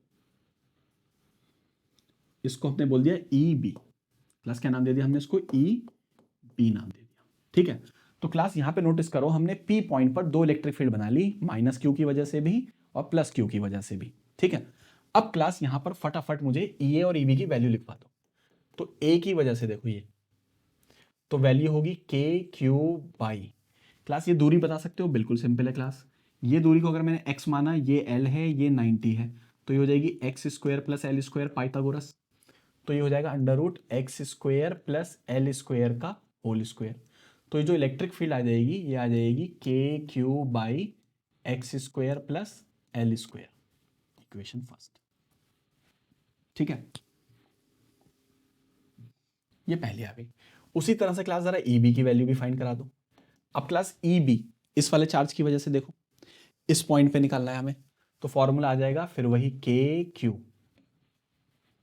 बाई ये दूरी। अब ये दूरी भी कितनी होगी, under root x square plus L square, तो under root x square plus L square का होल स्क्वायर, तो ये भी अपनी वही आ जाएगी K Q by x square plus L square. अब क्लास यहां पे एक बात नोट करो, ध्यान से देखो कि यहां पर ये जो दोनों फील्ड आ रही हैं, ये दोनों फील्ड देखने में एग्जैक्टली सेम है, ठीक है, दोनों का वैल्यू सेम है। तो अगर मैं इसको आज से नाम दे दूं ई, लेट कर लूं, तो इसका नाम भी ई होगा, यानी ये भी ई के बराबर है और ये भी हमारी ई के बराबर है, यानी दोनों फील्ड की वैल्यू सेम है। बहुत बढ़िया सर। अब हमने क्या करना है, इन दोनों फील्ड का वेक्टर सम करना है, तभी तो नेट मिलेगा। तो अब इसका वेक्टर सम कैसे करेंगे, अब क्लास क्योंकि दोनों फील्ड बराबर है, तो जो रिजल्टेंट फील्ड आएगी वो इनके बीच के एंगल को बिल्कुल बाइसेक्ट करेगी। यानी बाइसेक्ट करने का मतलब ये है कि अगर ये एंगल थीटा होगा तो ये भी थीटा होगा बराबर, 2 थीटा था तो आधा आधा हो गया, ये भी थीटा होगा, ये भी थीटा होगा। ये वेक्टर और ये वेक्टर इक्वल है मैग्नीट्यूड में, तो ये वाला एंगल सेम होगा। अब जरा ध्यान से देखो, ये लाइन और ये लाइन पैरेलल है, ये अगर हमारा थीटा तो ये भी थीटा, ये दोनों साइड इक्वल है, साइड इक्वल तो ये भी थीटा, ठीक। अब हमने क्या करना है क्लास, यहां पर इस इलेक्ट्रिक फील्ड ई का कंपोनेंट करना है, तो ये वाला कंपोनेंट तो कॉस आएगा और ये वाला कंपोनेंट साइन आएगा। तो मैं बोल दूंगा कि इसका जो ये जिसके साथ एंगल बनता है ना, जिसके साथ क्या बनता है एंगल, उसके साथ कॉस आएगा, तो ये कंपोनेंट तो आएगा ई कॉस थीटा, और इसके परपेंडिकुलर ऊपर आएगा कितना, that is E sine theta. तो यहां पर हमारा आ जाएगा ई साइन थीटा, ठीक है ना। उसी तरीके से देखो ये वाला वेक्टर ई वेक्टर, इसका कंपोनेंट ऊपर क्या आएगा, ऊपर एंगल बन रहा है तो इसका भी ई कॉस थीटा आ जाएगा, एक और ई कॉस थीटा, देखो ये रहा। और इसके परपेंडिकुलर नीचे की तरफ क्या आएगा, ई साइन थीटा आएगा, एक नीचे की तरफ बना दो, that is E sine theta. अब क्लास अगर पी पॉइंट पर ध्यान से देखो, तो ऊपर भी ई साइन थीटा, नीचे भी ई साइन थीटा, ये कैंसिल हो जाएगा, तो जो नेट फील्ड होगी वो इन दोनों का सम होगा, इन दोनों का सम होगा। तो यहां पर हम लोग बोल सकते हैं जो नेट इलेक्ट्रिक फील्ड आएगी, it will be E cos theta which is 2 E cos theta. जी सर बिल्कुल सही है। तो 2 ई की वैल्यू पुट कराओ जल्दी से, वो लिखा हुआ है लेट करा था, that is K Q by x square plus L square. यहां तक बात ठीक है। अब उसके बाद फटाफट कॉस थीटा की वैल्यू, अब इस वाले ट्राइंगल में देखो कॉस थीटा क्या होगा, cos theta will be base, what is base, base अपना एल हो गया, and what is hypo, hypo ये हो गया 90 के सामने, तो हम लोग लिख देंगे एल अपॉन क्या, under root x square plus L square. अब बहुत ध्यान से देखो, Q2L कुछ होता है क्लास, जल्दी बताओ क्या होता है Q2L। तो Q2L हमारा होता है P के बराबर। किसके बराबर होता है? P। तो हम लोग यहां पर इसकी जगह लिख देंगे दैट इज, तो ई इक्वेटोरियल पॉइंट पे चल रही है नेट, तो it will be K, 2QL will be P। अब क्लास यहां पावर 1 है और ये पावर है पूरी कितनी? हाफ। ये पावर कितनी है हमारी? हाफ। ठीक है ना, ये पावर कितनी है इसकी? हाफ। तो ये हमारे पास पावर 1 और हाफ को जोड़ो जल्दी, कितना हो जाएगा? तो ये हो जाएगी 3/2। तो ये हमारे पास हो जाएगा X square plus L square, X square plus L square की पावर 3/2। ये हमारे पास फाइनल रिजल्ट आ जाएगा क्लास। तो क्लास इक्वेटोरियल पॉइंट पर हमारा फाइनल रिजल्ट कितना आ रहा है? दैट इज के P x square plus L square की पावर 3/2 आ रहा है। ठीक है ना। अब क्लास यहां पर भी वही चीज चलती है, ये भी इंपॉर्टेंट है, याद रखो फॉर्मूला। उसके बाद फिर क्लास यहां पे भी अजम्पशन आता है कि अगर x की वैल्यू बहुत ज्यादा हो जाए l से, यानी ये कम हो जाए, डाइपोल आइडियल हो जाए और ये x बहुत दूर जाकर हो, तो उस केस में क्या होगा?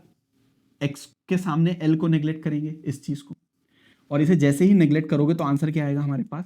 दैट इज के पी एक्स स्क्वायर की power 3/2।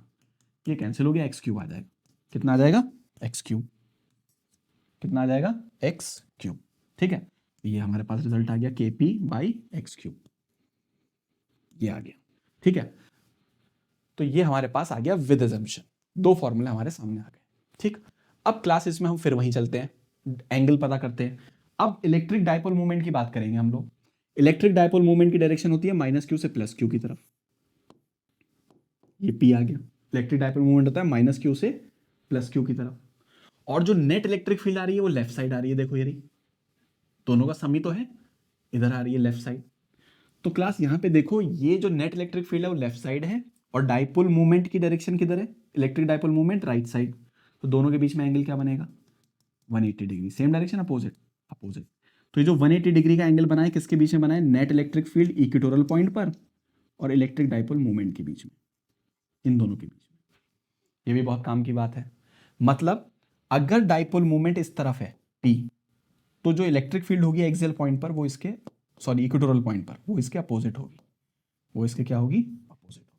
That is the meaning of 180 degree. That is the meaning of 180 degree. तो क्लास यहां पर हमने इलेक्ट्रिक डाइपोल की वजह से एक्सियल पॉइंट भी निपटा लिया और इलेक्ट्रिक डाइपोल की वजह से इक्वेटोरियल पॉइंट भी निपटा लिया।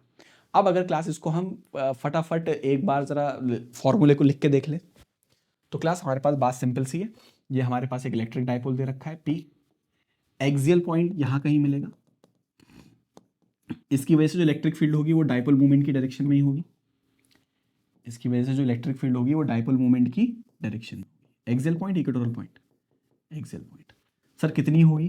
That is 2kpx x square minus L square का होल स्क्वायर। सर बहुत बढ़िया। इसके बाद यहाँ पर x बहुत ज़्यादा हो जाएगा l से, बिल्कुल। तो विद अजम्पशन क्या फॉर्मूला होगा sir? It will B 2kp/x³। ये हो जाएगा। सर यहाँ पर P और E के बीच का क्या एंगल बनेगा? सर साफ साफ नजर आ रहा है, विच इज 0 डिग्री। ये हो गया रिवीजन तुम्हारा। उसके बाद अगर एक हमारे पास डाइपोल से परपेंडिकुलर लाइन की बात करें, डाइपोल से कैसी बात करें? यहां से ऐसे वाली लाइन की, तो ये वाला जो हमारा पॉइंट होगा ये एक्सियल होगा, इक्वेटोरियल होगा? सर ये तो इक्वेटोरियल होगा। तो यहां पर जो इलेक्ट्रिक फील्ड होगी वो डाइपोल मूवमेंट की डायरेक्शन में अपोजिट अपोजिट होगी। देखो इसके अपोजिट होगी। सही है सर। सर वैल्यू बता दी फटाफट। तो इक्वेटोरियल पॉइंट पर हमने वैल्यू क्या याद करी थी? kp/x² प्लस एल स्क्वायर की पावर 3/2। सर विद अजम्पशन भी बता दिए, x बहुत ज़्यादा हो जाए अगर l से, तो इक्वेटोरियल पॉइंट पर हमारी वैल्यू आ जाएगी kp/x³। यहां पर डाइपोल मूवमेंट और इलेक्ट्रिक फील्ड के बीच का एंगल क्या बनता है? 180 डिग्री बनता है। ये इसका एक क्विक रिवीजन हो गया। ठीक, तो हमने क्या कर लिया क्लास? डाइपोल की वजह से एक्सियल पॉइंट भी सॉल्व कर लिया, और कौन सा पॉइंट सॉल्व कर लिया? Equatorial point. ठीक है, अब क्लास आगे चलते हैं अपने नेक्स्ट डेरिवेशन की तरफ। नेक्स्ट डेरिवेशन में बोल रहा है क्लास हम लोगों को टॉर्क फाइंड करना है। एक इलेक्ट्रिक डाइपोल, देखो फिर वर्ड आ गया इलेक्ट्रिक डाइपोल, पता है क्या है? इन अ यूनिफॉर्म इलेक्ट्रिक फील्ड। अब electric dipole uniform electric field में रखा हुआ है, एक डाइपोल रखा हुआ है और उस पर हमें टॉर्क फाइंड करना है।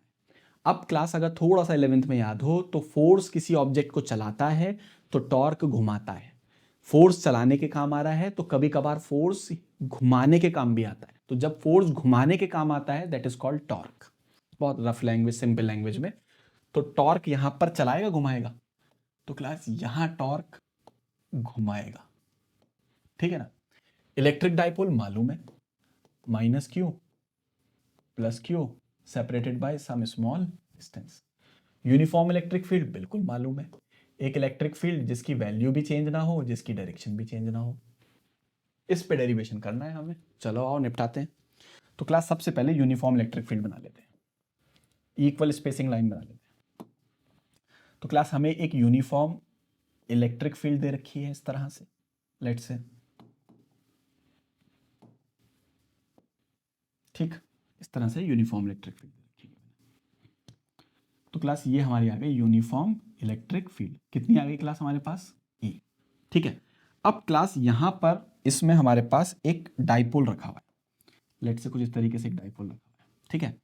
और ये डाइपोल पर हमारा कुछ नेगेटिव चार्ज माइनस क्यू, ये हमारा उतना ही पॉजिटिव चार्ज। इस डिस्टेंस को इसके बीच की कुछ मान लो, क्या माने, मान लो 12 दे रखी है।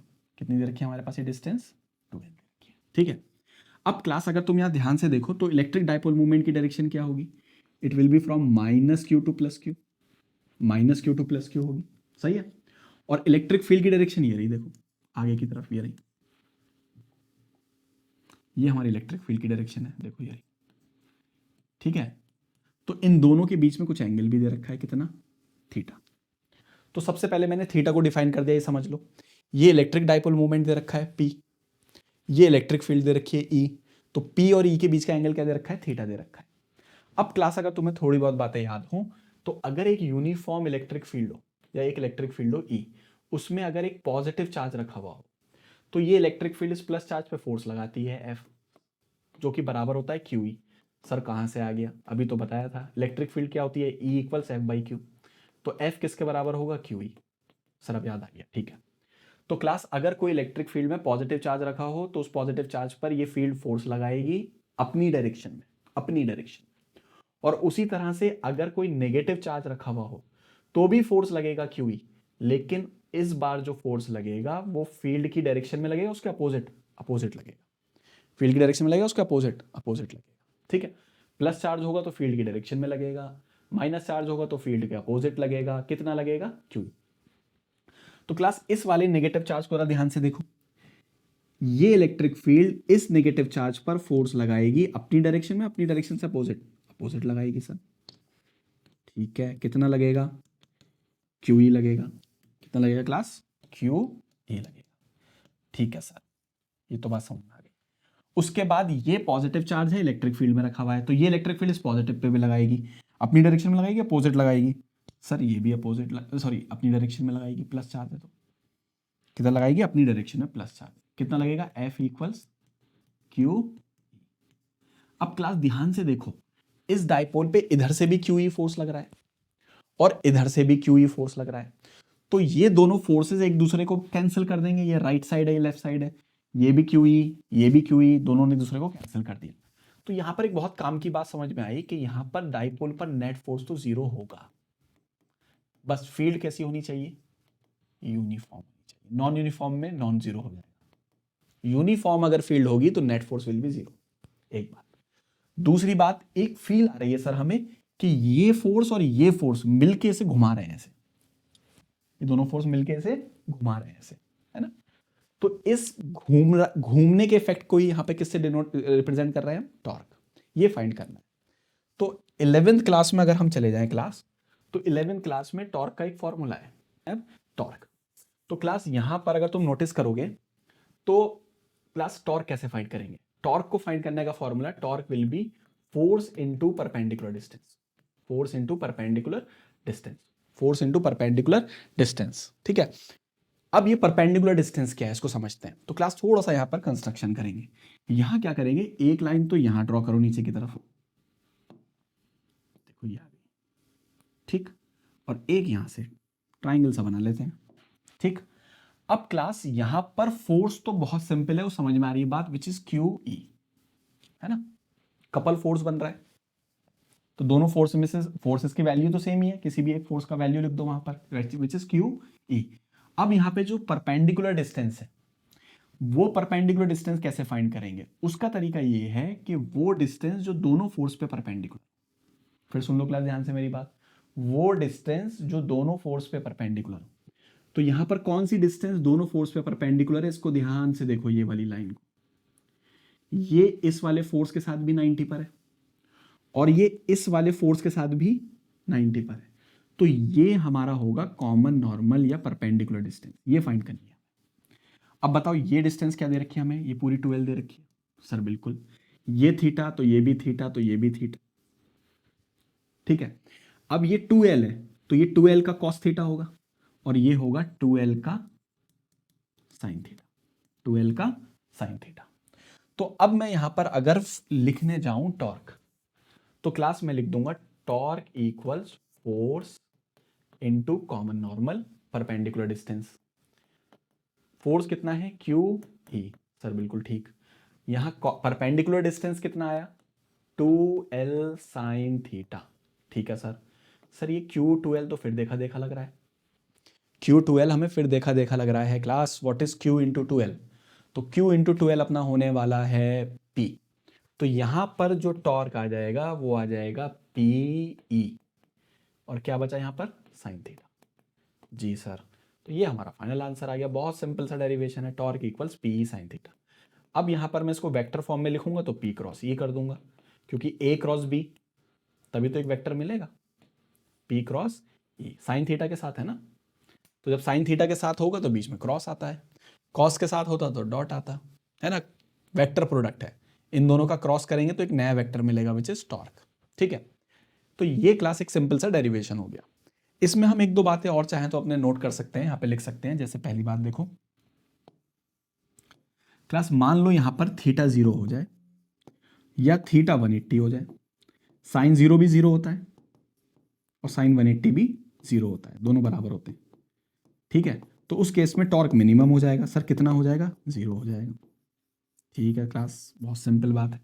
ये थीटा किसके बीच में एंगल था, पी के बीच में एंगल था और ई के बीच में, यानी डाइपोल इस तरीके के फॉर्मेट में आ जाए, जहाँ पे पी और ई के बीच में एंगल कितना हो, 0 डिग्री, या डाइपोल मूवमेंट और इलेक्ट्रिक फील्ड अपोजिट डायरेक्शन में हो जाए ऐसे, यहाँ पे थीटा कितना होगा, 180 डिग्री। इन दोनों ही केसेस में टॉर्क 0 आएगा, इन दोनों ही केसेस में टॉर्क 0 आएगा, ठीक है। अब क्लास एक बात तो ये हो गई, दूसरी बात यहां पे ध्यान रखी जा सकती है, अगर थीटा 90 हो जाए तो सर टॉर्क क्या होगा, मैक्सिमम होगा, बिल्कुल, साइन 91 होता है तो किसके बराबर आ जाएगा, पी के बराबर आ जाएगा, ठीक है। तो टॉर्क मैक्सिमम अपना पी आ जाएगा और मिनिमम अपना 0 आ जाएगा, ठीक है क्लास। तो ये हमने डेरिवेशन कर लिया, torque on an electric dipole in a uniform electric field. Torque चलाएगा घुमाएगा घुमाएगा, ठीक है। अब क्लास हम अपने नेक्स्ट डेरिवेशन, चलो अपने नेक्स्ट स्लाइड की तरफ आते हैं, दैट इज गॉस थ्योरम, ठीक है। तो बेसिकली वैसे तो हमें यहाँ पर एप्लीकेशन ऑफ गॉस थ्योरम करनी है क्लास, क्या करनी है, एप्लीकेशन ऑफ गॉस थ्योरम। तो एप्लीकेशन ऑफ गॉस थ्योरम में एक इन्फिनाइट लॉन्ग वायर की वजह से इलेक्ट्रिक फील्ड फाइंड करनी है, एक कंडक्टिंग स्फेरिकल शेल की वजह से हमें इलेक्ट्रिक फील्ड फाइंड करनी है, और एक थिन इन्फिनाइट लार्ज शीट की वजह से इलेक्ट्रिक फील्ड फाइंड करनी है, ठीक है ना। तो ये 3 एप्लीकेशन करनी है हम लोगों को, लेकिन क्योंकि ये तीनों एप्लीकेशन गॉस थ्योरम पे बेस्ड हैं तो हल्का सा एक आइडिया ले लेते हैं गॉस थ्योरम क्या है, उसकी इक्वेशन क्या है, और उससे रिलेट करते हुए एक दो मैं एमसीक्यूज बता देता हूँ जो पूछते हैं, इंपॉर्टेंट है यहाँ पर, ठीक है। तो चलो आओ स्लाइड पर आते हैं, that is our Gauss theorem, ठीक। तो गॉस थ्योरम को समझते हैं क्लास। मान लो हमारे पास एक क्लोज सरफेस दे रखा है, हम लोगों को क्या दे रखा है, एक क्लोज सरफेस, और इस क्लोज सरफेस के अंदर क्लास एक बात, लूप नहीं है, क्लोज सरफेस है, इसके अंदर कुछ चार्जेस दे रखे हैं Q1 Q2 और Q3, कुछ इस लूप के बाहर भी चार्जेस दे रखे हैं Q4 एंड Q5, ठीक है ना। तो क्लास ये जो हमारी गॉस थ्योरम है, गॉस थ्योरम में बस आपको ये इक्वेशन याद रखनी है, ठीक है ना। तो गॉस थ्योरम की इक्वेशन क्या कहती है कि अगर मैं इंटीग्रेशन कर दूं ई डॉट डी एस का, ई डॉट डी एस, अगर तुम्हें याद हो एक टर्म ये phi electric flux, electric flux का फॉर्मूला होता है जब इलेक्ट्रिक फील्ड को एरिया से मल्टीप्लाई कर दें। बहुत सिंपल लैंग्वेज में, अगर कभी भी इलेक्ट्रिक फील्ड और एरिया का मल्टीप्लिकेशन हो रहा हो तो समझ लेना मैं क्या लिख रहा हूँ, इलेक्ट्रिक फ्लक्स। तो ये जो मैंने इंटीग्रेशन में लिखा है E.ds, तो ये पूरी क्वांटिटी हमारी इलेक्ट्रिक फ्लक्स है। कौन है ये? Electric flux.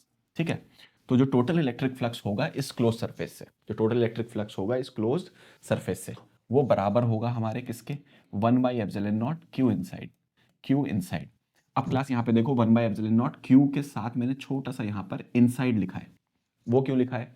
तो यही सबसे पहला इंपॉर्टेंट पॉइंट है जो हम समझेंगे कि जब भी गॉस थ्योरम यूज करनी है, राइट हैंड साइड पर जो चार्ज लिखोगे यहाँ पर, ठीक है, तो वो हमारा चार्ज होगा जो लूप के अंदर होगा, सॉरी जो क्लोज्ड सरफेस के अंदर होगा, इस क्लोज सरफेस के अंदर होगा, which is Q1 Q2 and Q3।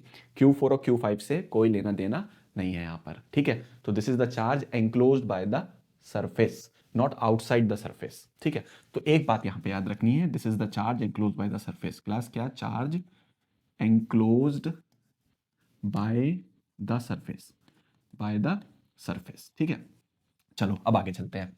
उसके बाद क्लास यहां पर अगर देखोगे लेफ्ट हैंड साइड पर, तो ये हमारी इलेक्ट्रिक फील्ड है, ये हमारा छोटा सा यहां पर जो हमने सरफेस एलिमेंट का एरिया कंसीडर करा है। मान लो मैं एक छोटा सा एलिमेंट बना लूं, उसका छोटा सा surface area which is ds। ठीक है, तो basically electric field into area which is equal to electric flux, and this is the total electric flux. This is the total electric flux. This is the total electric flux. ठीक है, एक बात। अब अगर हम नेक्स्ट पॉइंट की तरफ चलें तो तुम यहां पर देखो, ये जो इलेक्ट्रिक फील्ड है, ये इलेक्ट्रिक फील्ड जो होती है, ये इलेक्ट्रिक फील्ड इनसाइड चार्ज की वजह से भी होगी और आउटसाइड चार्ज की वजह से भी होगी। ये एक इंपॉर्टेंट एमसीक्यू बन सकता है यहाँ पर, कि यहाँ पर गॉस थ्योरम में जो इलेक्ट्रिक फील्ड होती है वो कौन से चार्जेस की वजह से होती है, इनसाइड आउटसाइड या all of the charges. So it is because of inside as well as outside. तो हम इस बात को यहाँ पे ध्यान रखेंगे, it is due to all the charges, due to all the charges. ठीक है बच्चों, due to all the charges, तो इसको हमें ध्यान रखना है। ठीक है, तो इस इक्वेशन को हमें ध्यान रखना है कि integration, this is surface integral of electric field, surface integral of electric field is equal to 1/ε0 Q inside. और इसको आसान तरीके से समझना चाहते हो तो किसी भी क्लोज सरफेस से जो टोटल फ्लक्स पास करेगा वो 1/ε0 टाइम्स होगा charge enclosed by the loop. अच्छा, दूसरी बात, ये जो गॉस थ्योरम होती है ये वाली हमारी, ये गॉस थ्योरम अप्लाई होती है किसी भी क्लोज सरफेस पर। हमेशा किस पे अप्लाई होती है? क्लोज्ड सरफेस पर। जैसे ये रहा, this is our closed surface. Class कैसा सरफेस? Close surface. और इस क्लोज सरफेस का नाम होता है गॉसियन सरफेस। क्या नाम होता है? Gaussian surface, Gaussian surface. तो इस बात को भी हमें ध्यान रखना है। ठीक है, तो चलो क्लास, यहां पर हमने एक इक्वेशन देख ली गॉस थ्योरम की। ठीक है, अब हम इसके डायरेक्ट डेरिवेशन पार्ट पर आते हैं, that is the application of Gauss theorem. तो चलो पहली एप्लीकेशन देखते हैं हमारे सामने क्या है। पहली एप्लीकेशन में क्लास देखो, हमें एक इलेक्ट्रिक फील्ड फाइंड करनी है इन्फिनाइट लॉन्ग स्ट्रेट वायर की वजह से, इन्फिनाइट लॉन्ग स्ट्रेट वायर की वजह से फाइंड करनी है। ठीक है ना, तो चलो करते हैं। अब क्लास थोड़ा सा इसको स्टार्ट करने से पहले हल्का सा तुम्हें याद होगा, एक हमारा लैम्डा होता है, एक सिग्मा होता है, एक रो होता है। लैम्डा होता है हमारा लीनियर चार्ज डेंसिटी या डिस्ट्रीब्यूशन, सिग्मा होता है हमारा सरफेस चार्ज डेंसिटी, रो होता है हमारा वॉल्यूम चार्ज डेंसिटी। ठीक है, इसका मतलब बहुत सिंपल है, अगर चार्ज वन डायमेंशन में डिस्ट्रीब्यूट हो, जैसे फॉर एग्जांपल ये वायर है, ठीक है, और अगर मैं इस वायर के ऊपर चार्ज रखूं, ठीक है, तो ये जो चार्ज होगा ये एक डायमेंशन में जाएगा, 1D में जाएगा। कितने में जाएगा? 1D में जाएगा। तो यहां पर जो चार्ज होगा उसको उसकी लेंथ से डिवाइड कर देंगे, charge per unit length, unit होगी कूलाम पर मीटर। तो ये हमारा हो गया लैम्डा। उसी तरह से सिग्मा में हो गया हमारा एरिया। मान लो मेरे पास इस तरह से एक शीट दे रखी है, आगे काम आएगा क्लास ये, और इस शीट पर हमने कुछ चार्ज रख रखा है। जैसे शीट को ऐसे समझो जैसे कॉपी का पेज है ना, उसकी थिकनेस बहुत कम होती है, तो वहां पर अगर चार्ज फैला दें तो वहां 2 डायमेंशंस में चार्ज जाएगा। कितने डायमेंशंस में जाएगा? 2, लेंथ में और विड्थ में, यानी चार्ज जाएगा 2D में। ठीक है, तो यहां पर अगर हम लिखेंगे तो यहाँ पे चार्ज डिवाइड बाई एरिया आएगा, इसकी यूनिट होगी कूलाम मीटर स्क्वायर। ठीक है, उसके बाद वॉल्यूम में तुम समझ ही सकते हो, यहाँ चार्ज पूरे के पूरे एंटायर वॉल्यूम में होगा, है ना। चार्ज जैसे क्यूब है पूरा, उसके पूरे क्यूब में यूनिफॉर्मली फैला हुआ है, तो यहाँ पर चार्ज डिवाइड बाई वॉल्यूम आएगा, दैट इज कूलाम पर मीटर क्यूब। तो थोड़ा सा आइडिया इसके बारे में रखना है हमें। कभी हम लैम्डा यूज़ करेंगे, कभी सिग्मा और कभी रो यूज़ करेंगे। ठीक है, तो लैम्डा वहाँ यूज़ करेंगे जहाँ लीनियर चार्ज होगा, 1D में होगा। सिग्मा वहाँ यूज़ करेंगे जहाँ चार्ज 2D में होगा। और रो हम वहाँ यूज़ करेंगे वॉल्यूम चार्ज डेंसिटी, जहाँ चार्ज 3 डायमेंशंस में होगा, यानी पूरे वॉल्यूम में फैला होगा। ठीक है, चलो इसको भी ध्यान रखना है। इसके साथ हम अपना शुरू करते हैं डेरिवेशन। ठीक है क्लास, तो क्लास यहाँ अगर तुम नोटिस करोगे तो क्या बोल रहा है, वो बोल रहा है इलेक्ट्रिक फील्ड फाइंड कर दो, इन्फिनाइट लॉन्ग स्ट्रेट वायर है। तो ये जो येलो कलर का मैंने यहाँ पे बना रखा है, ये एक इन्फिनाइट लॉन्ग वायर बना रखा है मैंने, ठीक है, और इस पे कोई चार्ज दे रखा है, लेट्स से पॉजिटिव चार्ज। ठीक है, बहुत बढ़िया सर, पॉजिटिव चार्ज यहाँ आ गया। तो क्लास ये सर ये सिलेंडर सा क्या दिख रहा है हमें, अभी बात करेंगे। अब मुझे यहाँ पर गॉस थ्योरम यूज़ करनी है क्लास, क्या यूज़ करनी है, गॉस थ्योरम। और मैंने अभी बताया कि गॉस थ्योरम को जब भी यूज़ करोगे आप लोग तो आपको एक क्लोज सरफेस चाहिए, बिना क्लोज सरफेस के आप गॉस थ्योरम नहीं लगा सकते। ठीक है, तो क्लोज सरफेस को मैंने यहाँ जो कंसीडर करा सिमेट्री को देखते हुए, तो सबसे बढ़िया हमारा क्लोज सरफेस जा रहा है सिलेंड्रिकल, एक सिलेंड्रिकल क्लोज सरफेस बनाएंगे हम लोग, क्या बनाएंगे, एक सिलेंड्रिकल क्लोज सरफेस। अब अगर तुम एक सोचो जरा, सिलेंडर के केस में एक तो उसका ऐसे ट्यूब की तरह कर्व सरफेस होता है ये, है ना, और ऊपर से देखोगे तो एक प्लेट होती है, ऊपर से देखोगे तो एक प्लेट होगी सर्कुलर, और नीचे से देखोगे तो एक सर्कुलर प्लेट। तो यानी हमने पूरी एक क्लोज्ड सिलेंड्रिकल ट्यूब बना ली। ठीक है, that is going to be our Gaussian surface.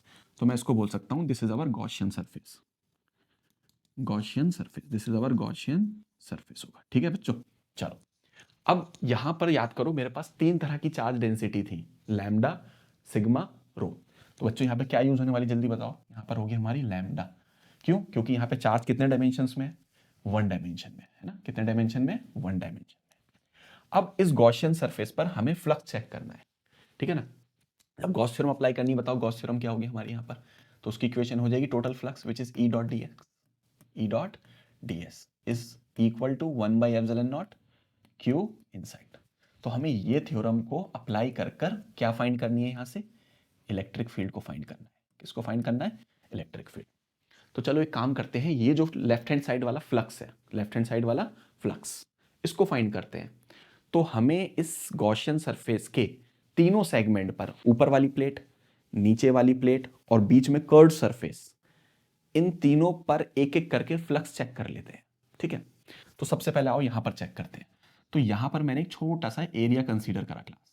ठीक है, अब अगर तुम यहां पे ध्यान से देखो कि भाई अब यहां पर मुझे दो चीजें बनानी है, एक बनाना है एरिया वेक्टर, डीएस के ऊपर देखो मैंने एक वेक्टर बनाया है, तो DS is the area, area is scalar और वेक्टर, वो हमें मालूम है वेक्टर होता है।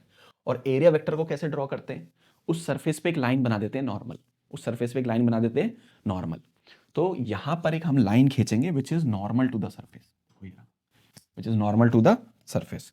तो मैंने यहां पर ये एरिया वेक्टर बना लिया, दिस इज डीएस वेक्टर। ठीक है, यहाँ एक छोटा सा पॉजिटिव रखो। सर पॉजिटिव क्यों रखा, क्योंकि इलेक्ट्रिक फील्ड की डायरेक्शन को फाइंड करने के लिए मैं पहले ही बता चुका हूं, एक छोटा सा पॉजिटिव रख लो, जिस डायरेक्शन में चार्ज मूव करेगा वही डायरेक्शन इलेक्ट्रिक फील्ड की होगी। तो ये वाला पॉजिटिव इस वाले पॉजिटिव को रिपेल करेगा, तो यहां पर जो इलेक्ट्रिक फील्ड की डायरेक्शन आएगी वो इस तरफ आ जाएगी। ठीक है, चलो सर इलेक्ट्रिक फील्ड की डायरेक्शन भी मिल गई।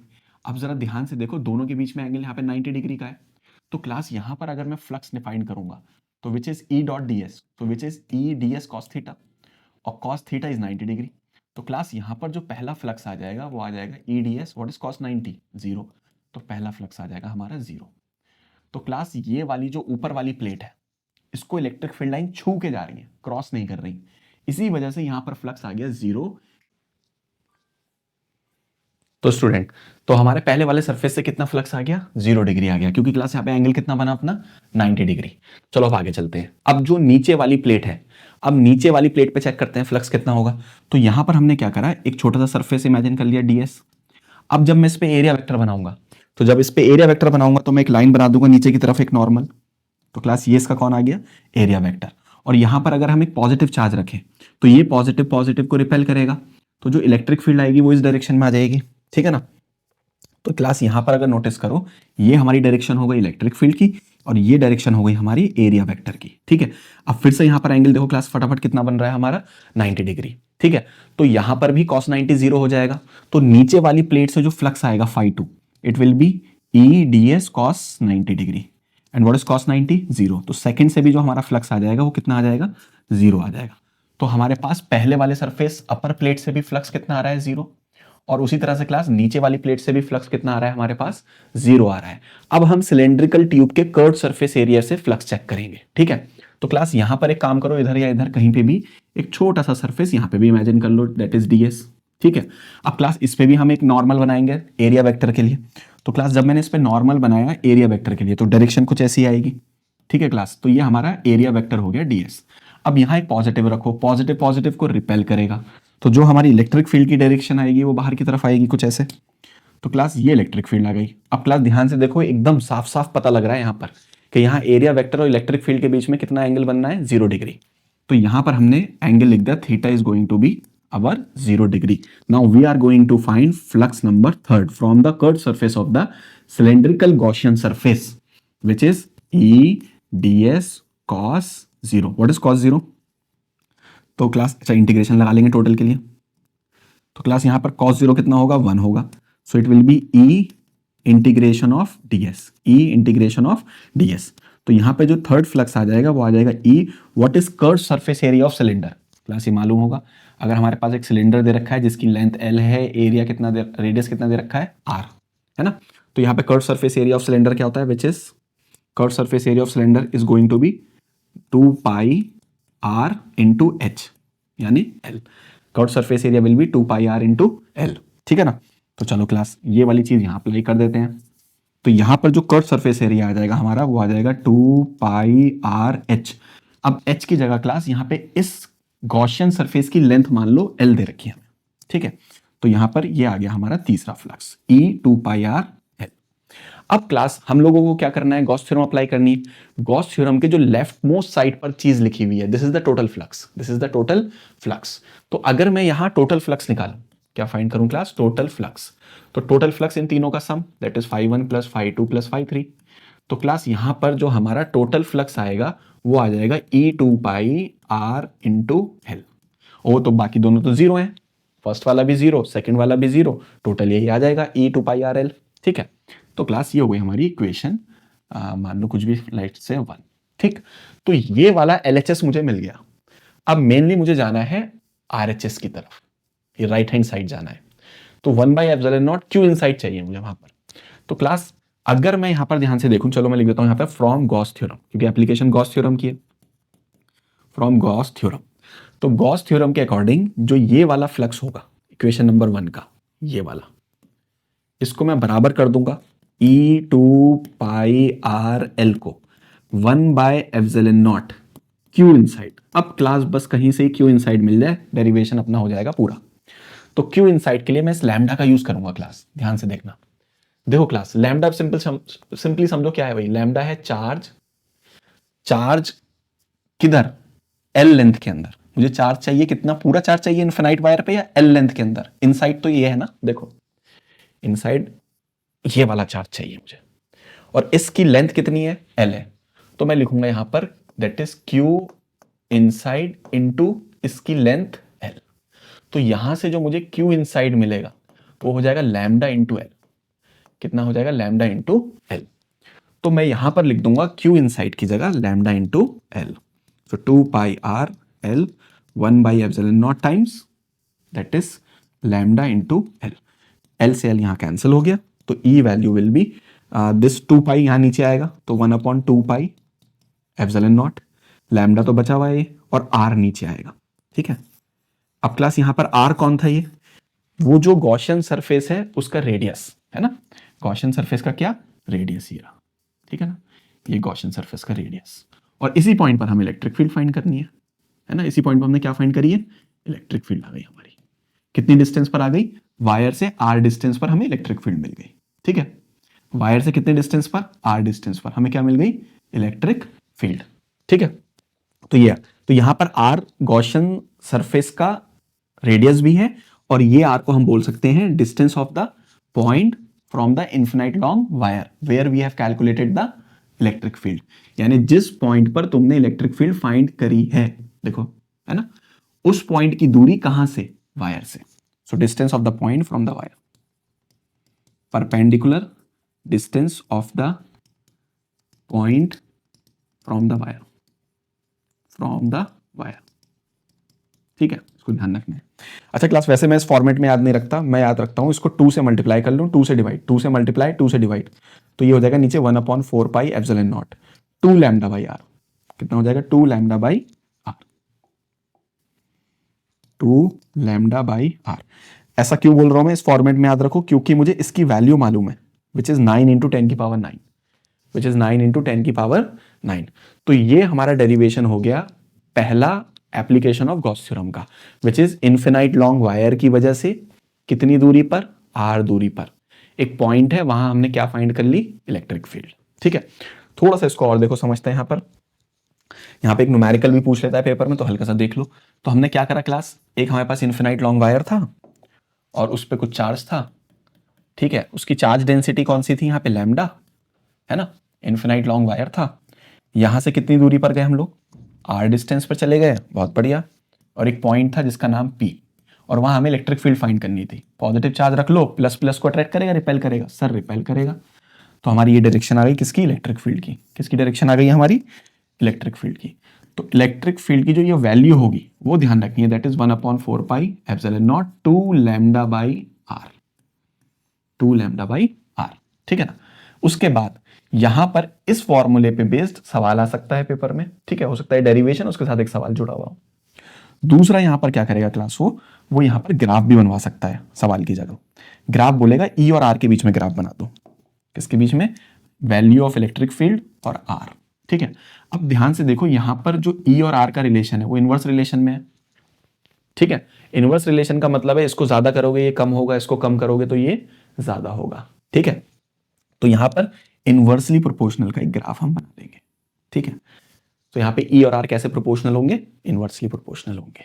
ठीक है, तो इस पे न्यूमेरिकल आ सकता है, ग्राफ आ सकता है, वो डेरिवेशन हो गया। ठीक है, और इस फॉर्मूले में सब चीजें क्लियर है। इसकी वैल्यू 9 इंटू 10 की पावर 9 हो गई, this is charge per unit length हो गया, और ये वो डिस्टेंस हो गया जिस पॉइंट पर हमें इलेक्ट्रिक फील्ड फाइंड करनी है। किसकी वजह से, इनफिनाइट लॉन्ग वायर की वजह से।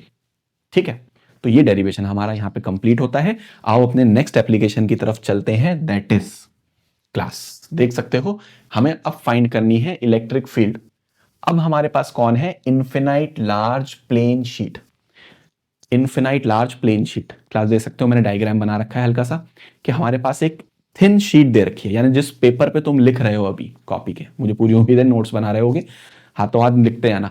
पता है इसको कैसे करना, प्रैक्टिस सबसे बढ़िया रहेगा। एक डेरिवेशन को पूरा देखना 5-10 मिनट का, ठीक है, वीडियो का स्टॉप करना वीडियो को, और स्टॉप करने के बाद फटाफट पेपर पे एक बार लिख लेना, और हो सके तो 2 बार लिख लो। एक बार थोड़ा देख के हेल्प के साथ लिख लो, अगली बार जो है बिना देखे लिखो। इस तरीके से चलोगे तो अच्छे से ये वीडियो तुम्हारे लिए हेल्पफुल होगी, तुम जो है ना डेरिवेशन आसानी से कर पाओगे, है ना। जनरली बस देख लोगे तो कुछ दिन में भूल जाओगे, जब तक 2-2 बार कॉपी पे लिख के नहीं देखोगे तब तक याद नहीं होने वाले हैं। ठीक है, तो बिल्कुल होप सो ऐसे ही करना है।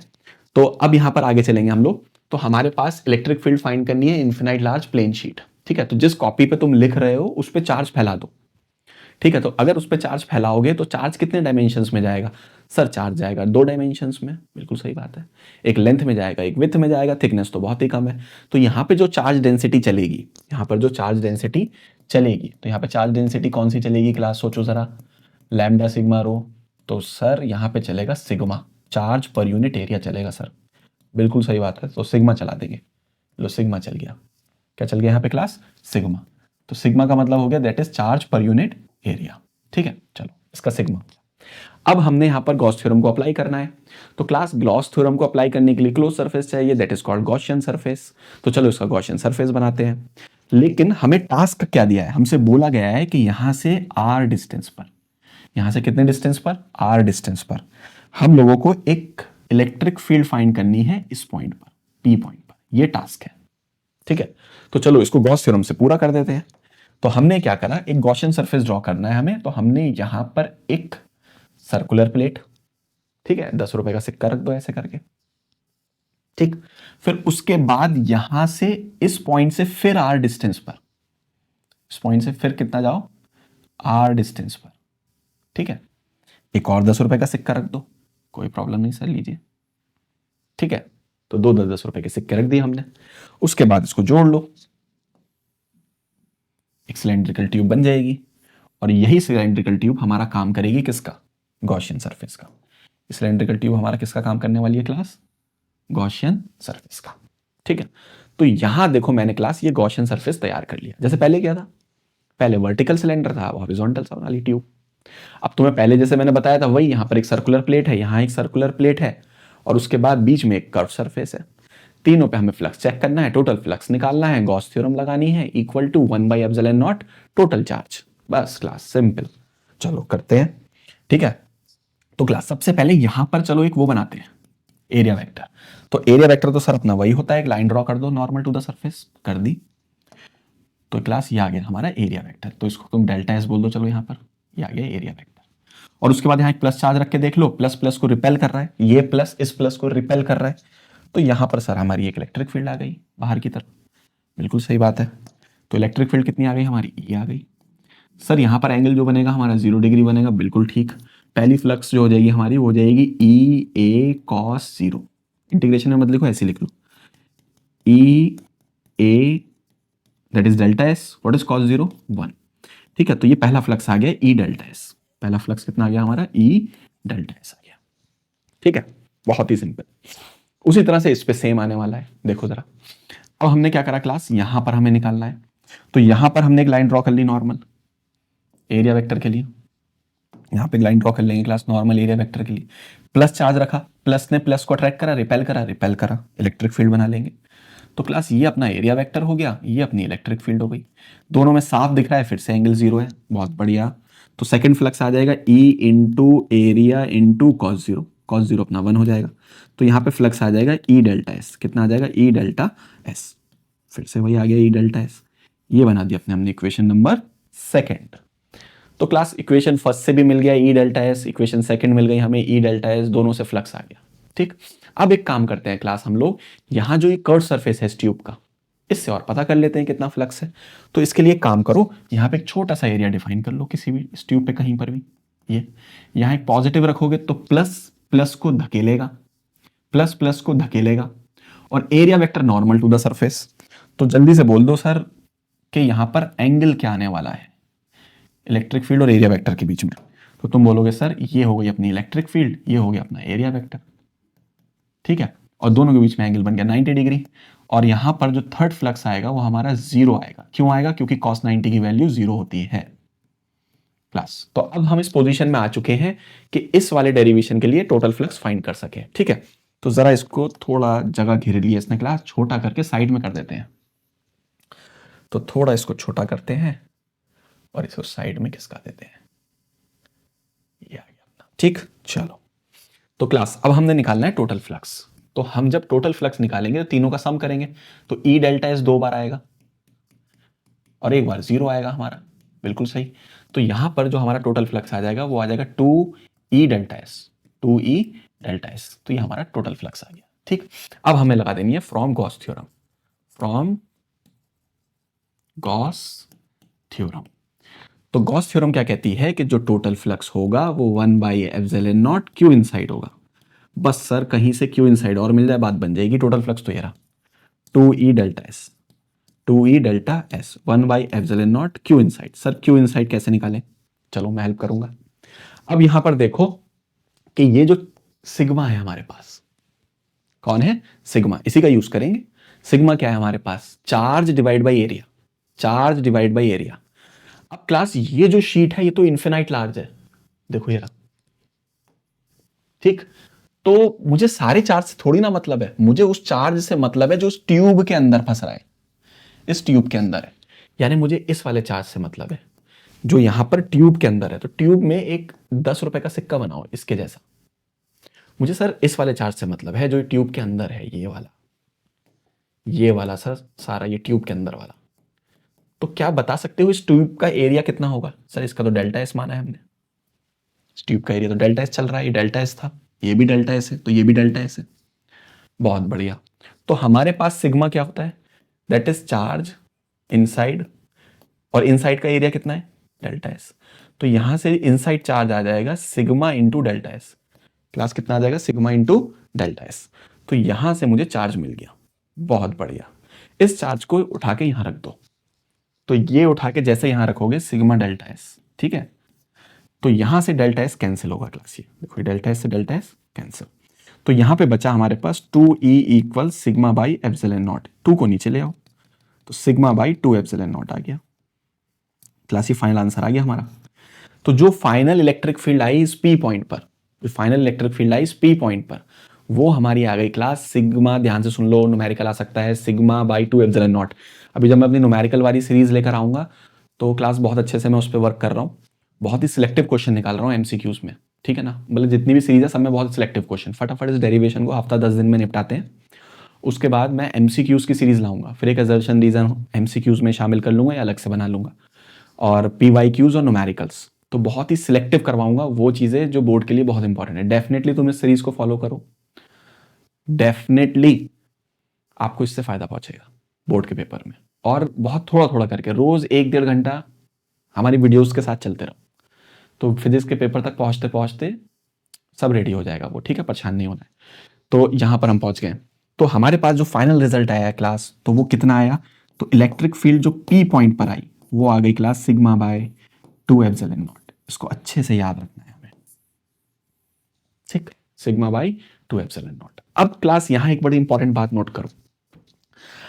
चलो उसको अगली स्लाइड बताता हूँ, जगह नहीं बची इस पे। क्लास देखो, क्लास ये जो प्लेट बनाई थी अभी हमने, ठीक है, ये वाली जो भी हमने ऐसे करके एक थिन शीट बनाई थी ना, सॉरी प्लेट नहीं, क्या बनाई थी, थिन शीट। अगर इस थिन शीट को देखो, ऐसे देखो यार थिन शीट, अगर इस थिन शीट को तुम सामने की तरफ से देखो तो देखो तुम्हें शीट नहीं दिखेगी, तुम्हें एक लाइन दिखेगी। तुम्हें क्या दिखेगी, एक सामने से लाइन दिखेगी, ठीक है। तो क्लास इसको हम लोग ऐसा करेंगे कि बार बार इस तरह से शीट ना बना के, पेपर में हो सकता है सिर्फ ऐसे लाइन बनी हुई हो, नाम लिखा हुआ हो थिन शीट और सिर्फ एक क्या बनी हुई हो, लाइन। तो लाइन के ऊपर अगर प्लस सिग्मा लिखा हुआ है या माइनस सिग्मा लिखा हुआ है तो सिग्मा ये बता रहा है कि ये लाइन चार्ज नहीं है, ये एक थिन शीट है। और यहां लैम्डा लिख देता है इसके ऊपर, तो ये थिन शीट को रिप्रेजेंट नहीं कर रही है, लाइन चार्ज को रिप्रेजेंट कर रही है, ठीक है। तो अभी तो शीट है, और इस शीट से कितनी दूरी पर, सर आर दूरी पर क्या था, एक पॉइंट था पी। हमने वहां गॉस थ्योरम की हेल्प से फाइंड करी है इलेक्ट्रिक फील्ड। क्या फाइंड करी हम लोगों ने, इलेक्ट्रिक फील्ड, ठीक है। तो क्लास यहां पर एक पॉजिटिव चार्ज रख लेंगे, ठीक। पॉजिटिव पॉजिटिव को क्या करेगा, रिपेल करेगा। तो जो हमारी इलेक्ट्रिक फील्ड आएगी उसकी डायरेक्शन ये होगी, और वो जो इलेक्ट्रिक फील्ड आएगी वो हमारी होगी which is E equals sigma by 2 epsilon not. Sorry class, जरा एक फोन आ गया था, सिग्मा बाई 2 एप्सिलॉन नॉट, ठीक है। अब क्लास यहां पर एक इंपॉर्टेंट बात और नोट करनी है तुम्हें, वो ये नोट करनी है, ये जो इलेक्ट्रिक फील्ड आई कितनी आ गई, सिग्मा बाई 2 एप्सिलॉन नॉट। इसमें फॉर्मूले में कहीं पे भी छोटा आर नहीं आ रहा, ये वाला आर डिस्टेंस पर, यानी जहां पर जो इलेक्ट्रिक फील्ड होगी वो डिस्टेंस पे डिपेंड नहीं करेगी। यानी ये पॉइंट शीट के करीब हो या शीट से दूर हो, दोनों ही केस में फील्ड यूनिफॉर्म आने वाली है which is sigma by 2 epsilon not. तो अगर यहां पर डेरिवेशन के साथ एक आधे नंबर में या एक नंबर में ये सवाल जोड़ दे, क्या सवाल जोड़ दे, कि इलेक्ट्रिक फील्ड और आर के बीच में एक ग्राफ बना दो, तो इलेक्ट्रिक फील्ड और आर के बीच में ग्राफ ऐसा होगा, क्या, कि इलेक्ट्रिक फील्ड आर पे डिपेंड नहीं करेगी, एक बात। तो लेकिन यहां तक क्लियर है क्लास, ठीक है। लेकिन यहां पर मैं एक और क्लास तुम्हें थोड़ा सा एक कॉन्सेप्चुअल बात बताता हूं, वो ये कि जो हमने डेरिवेशन किया देखो किसके लिए करा है, वो हमने करा है इन्फिनाइट लार्ज शीट के लिए, ठीक है। अब रियल लाइफ में तो इन्फिनाइट लार्ज शीट मिलनी नहीं है, ठीक है। वो इन्फिनाइट लार्ज शीट कैसे बनाओगे, तो क्या हम इस फॉर्मूले को रियल लाइफ में यूज कर सकते हैं, तो विद एन अजम्पशन यूज कर सकते हैं। वो क्या, कि जो तुम इस फॉर्मूले को यूज करोगे तो पॉइंट शीट के करीब रखना, ज्यादा दूर लेके मत जाना, पॉइंट को शीट के करीब रखना है। ऐसा क्यों, क्योंकि जब हम किसी चीज को पास से देखते हैं तो बहुत बड़ी दिखाई देती है ना। जैसे फॉर एग्जांपल दुनिया की टॉलेस्ट बिल्डिंग है बुर्ज खलीफा, ठीक। अगर अब उसको तुम बहुत दूर से देखोगे तो वो बिल्डिंग छोटी सी दिखाई दे रही है, लेकिन उसी बिल्डिंग को बिल्कुल पास से देखोगे तो वो बहुत बड़ी दिखाई दे रही है। तो कोई फाइनाइट चीज को अगर पास से देखो तो वो बहुत बड़ी दिखाई देती है। तो इसी वजह से यहां पर इस फॉर्मूले को हमने रियल लाइफ में जब यूज करना है तो विद अजम्पशन यूज करना है कि पॉइंट को हम शीट के पास ही रखेंगे, ठीक है, और ये फॉर्मूला यूज कर लेंगे, ठीक है। तो क्लास अब हम यहां से अपने नेक्स्ट डेरिवेशन की तरफ चलते हैं, ठीक, क्लियर है। तो हमने पहला डेरिवेशन कर लिया इन्फिनाइट लॉन्ग वायर की वजह से, फिर दूसरा डेरिवेशन कर लिया हमने इन्फिनाइट लार्ज थिन शीट की वजह से। अगला क्या है हमारे पास, अगला है हमारे पास क्लास इलेक्ट्रिक फील्ड फाइंड करनी है। बच्चों क्या करनी है, electric field, uniformly charge thin spherical shell. यहां पर एक बात और ऐड कर लो, थिन स्फेरिकल शेल जो है कंडक्टिंग शेल है। कैसी शेल है, conducting, conductor, large number of free electrons, electricity conduct कर सकते हैं। और क्लास कंडक्टर के बारे में एक सबसे इंपॉर्टेंट बात याद रखना इस चैप्टर की, वो ये है कि अगर किसी कंडक्टर के ऊपर तुम कोई चार्ज दोगे, एक्सेस चार्ज दोगे, तो वो चार्ज पूरा का पूरा उसके सरफेस पे यूनिफॉर्मली डिस्ट्रीब्यूट हो जाएगा। मतलब चाहे हॉलो कंडक्टर हो, चाहे सॉलिड कंडक्टर हो, सॉलिड कंडक्टर कंडक्टिंग एक बॉल दे रखी हो, स्फेयर दे रखा हो, उसको तुमने चार्ज दिया, तो वो उसके पूरे वॉल्यूम में नहीं जाना है, वो सारा का सारा उसके कहाँ आ जाता है, सरफेस पर आ जाता है। ये बहुत काम की बात है, इसको याद रखना है। तो यहां पर ये कंडक्टिंग स्फेरिकल शेल है, जो भी चार्ज, थिन शेल है, कंडक्टिंग है, जो भी चार्ज दिया जाएगा सब उसके सरफेस पर पाया जाएगा। चलो अब हमने क्या करना है, यहां से कुछ डिस्टेंस पर, चलो पहले एक काम करते हैं, इसको उठाते हैं यहां पर और बनाते हैं क्लास। देखो यहां पर अब क्लास हमने क्या करना है, मान लो फॉर एग्जाम्पल हमने इसको चार्ज दिया, तो सारा का सारा कहां पहुंचेगा क्लास, ऑब्वियस बात है, अभी बताया सर आपने कि सारा चार्ज इसका सरफेस से पहुंचेगा, तो सरफेस से पहुंचा दिया। कितना चार्ज पहुंचा दिया, क्यू। यहां पे क्या चलेगा, सिग्मा चलेगा। यहां पे सिग्मा क्यों चलेगा, क्योंकि चार्ज सरफेस पर है, वॉल्यूम पर नहीं है। सरफेस में कौन आता है, सिग्मा आता है। ठीक है सर। और मान लो इसका भाई अपना ये इसका रेडियस दे रखा है आर, और इसके सेंटर से कुछ दूरी पर, लेट से स्मॉल आर, लेट से कितना, स्मॉल आर, इसके सेंटर पर कुछ, इसके सेंटर से कुछ दूरी पर, लेट से कितना, स्मॉल आर, स्मॉल आर। एक पॉइंट है पी जहां फाइंड करनी है इलेक्ट्रिक फील्ड, और इसका रेडियस कितना है, कैपिटल आर। ठीक है, तो इस आउटसाइड पॉइंट पर हमें इलेक्ट्रिक फील्ड फाइंड करनी है बाय यूजिंग कौन सा थ्योरम, गॉस थ्योरम। अब तुम्हें मालूम है सर गॉस थ्योरम लगानी है तो फटाफट एक क्लोज सरफेस बना दो। यहां पे क्लोज सरफेस तुम्हें फील आ रहा है कौन सा अच्छा लगेगा सिमेट्री के हिसाब से, स्फेरिकल। तो यानी एक और स्फेयर यहां बना लेते हैं, गॉसियन सरफेस। तो यहां पर जो क्लास गॉसियन सरफेस का सिलेक्शन किया है हमने, वो कौन से गॉसियन सरफेस का सिलेक्शन किया है, हमने किया है एक स्फेरिकल गॉसियन सरफेस का सिलेक्शन। ठीक है, बहुत बढ़िया। इस पॉइंट को थोड़ा आगे ले जाते हैं। ठीक है, तो क्लास ये रहा वो पॉइंट पी जहां हमें क्या फाइंड करनी है, इलेक्ट्रिक फील्ड। ये रहा क्लास पी पॉइंट पर फाइंड करनी है, और उसका डिस्टेंस कितना है, आर। तो क्लास ये हमने गॉसियन सरफेस बना लिया, व्हाइट कलर से हमने क्या बनाया है, ये गॉसियन सरफेस। तो चलो क्लास आगे चलते हैं। अब क्लास पहला टास्क क्या है हमारे सामने, हमें इस व्हाइट कलर का जो ये गॉसियन सरफेस बनाया है, इससे टोटल फ्लक्स फाइंड करना है। क्या फाइंड करना है, टोटल फ्लक्स। कैसे फाइंड करेंगे, वही क्लास टेक्निक अपनी, यहां पे एक छोटा सा सरफेस इमेजिन कर लो, दैट इज ds। ठीक, अब क्लास इस पे अगर हम एरिया वेक्टर बनाए तो परपेंडिकुलर आउटवर्ड्स, परपेंडिकुलर आउटवर्ड्स, और यहां एक पॉजिटिव चार्ज रख लें, पॉजिटिव पॉजिटिव को रिपेल, तो इलेक्ट्रिक फील्ड भी बाहर की तरफ होगी। तो यहां पर एरिया वेक्टर भी बाहर की तरफ होगा, इलेक्ट्रिक फील्ड भी बाहर की तरफ होगी। तो ये हमारा एरिया वेक्टर आ गया, ये हमारी इलेक्ट्रिक फील्ड आ गई। सर एकदम साफ साफ नजर आ रहा है, एंगल 0 डिग्री होगा, बिल्कुल सही। तो यहां पर जो हमारा फ्लक्स आएगा पहला, वो आ जाएगा ई डी एस कॉस 0, ई डी एस कॉस 0।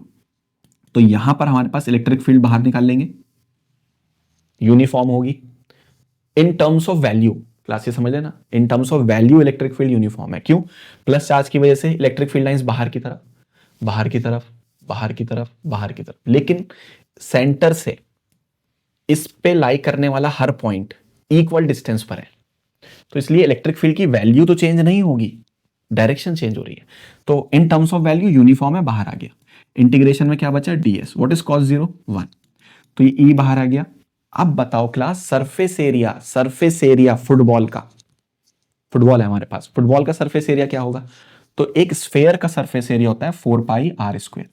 क्लास बताओ एरिया किसका निकाल रहा हूं, व्हाइट वाले स्फेयर का या येलो वाले स्फेयर का, तो व्हाइट वाले का निकाल रहे हैं सर। तो कैपिटल आर यूज होगा, small r, small r, 4 pi r square. ठीक है, ये हमारे पास आ गया सरफेस एरिया ds। तो क्लास हमने फ्लक्स फाइंड कर लिया φ1, बस एक ही फ्लक्स होगा, पूरे से आ गया देखो गॉसियन सरफेस से। ठीक, अब हमने क्या करना है क्लास, हमने लगाना है यहां पे गॉस थ्योरम। तो from Gauss theorem, from Gauss theorem, तो गॉस थ्योरम क्या कहती है कि जो भी टोटल फ्लक्स होगा वो होगा 1/ε0 Q इनसाइड। अब क्लास सब जानते हो Q इनसाइड कैसे मिलने वाला है, Q इनसाइड मिलेगा by the help of sigma.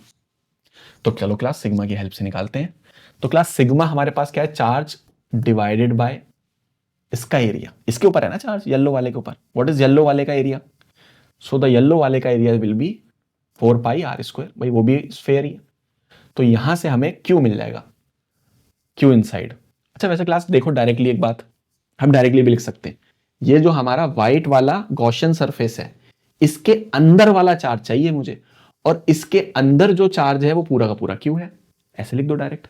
इसके अंदर का जो चार्ज है वो पूरा का पूरा क्यू है, तो हम यहां पे लिख देंगे total flux will be 1/ε0 into Q. ठीक है, तो क्लास यहां पर जो टोटल फ्लक्स है वो कितना है, यहां पर E 4πr² 1/ε0 इंटू क्यू। तो यहां से जो इलेक्ट्रिक फील्ड आएगी क्लास, ध्यान से देखो, इस 4π को नीचे लाओ तो ये आ जाएगा 4πε0, और यहां पर Q के नीचे कौन आ जाएगा, स्मॉल r²। तो क्लास ये हमारी इलेक्ट्रिक फील्ड आ गई उस P पॉइंट पर। इनसाइड था आउटसाइड था, आउटसाइड। तो आउटसाइड पॉइंट पे जो फील्ड आ गई वो इस वाले पॉइंट पर, P पॉइंट पर कितनी आ गई हमारे पास, K 1/4πε0 Q/r²। स्मॉल r छोटा r, किसकी दूरी, पॉइंट की, कहां से, centre of the spherical shell. ये बात समझ लेना क्लास। फॉर्मूला याद करना सिंपली इंपॉर्टेंट नहीं है, फॉर्मूले में कौन क्या है ये भी बहुत इंपॉर्टेंट होता है। तो यहां पर P पॉइंट पर इलेक्ट्रिक फील्ड आ गई, इनसाइड आउटसाइड, आउटसाइड। वहां पे स्मॉल r क्या है, distance of the point from the centre of the shell, distance of the point from the centre of the shell. तो चलो क्लास ये आ गया। यहां ध्यान से देखो क्लास। अच्छा क्लास एक चीज और कर सकते हैं, जो मैं यहां लिख रहा था ना, वो मैं ये बताना चाह रहा था कि भाई चार्ज सिग्मा हो गया, charge per unit area Q, और इस वाले का सरफेस एरिया कितना होगा, 4πr²। यहां से तुम Q की वैल्यू निकाल सकते हैं, सिग्मा 4πr²। सर ऐसा क्यों कर रहे हो, क्यों निकाली ये वैल्यू।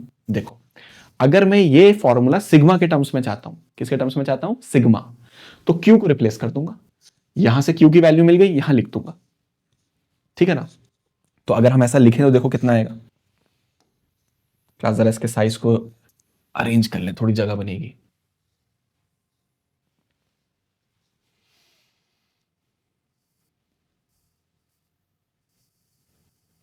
ठीक है, अब देखो क्लास, अब मान लो हमें क्या करना है, मैं चाहता हूं कि यहां पे जो इलेक्ट्रिक फील्ड है आउटसाइड जो आई है, मैं उसको सिग्मा में लाना चाहता हूं।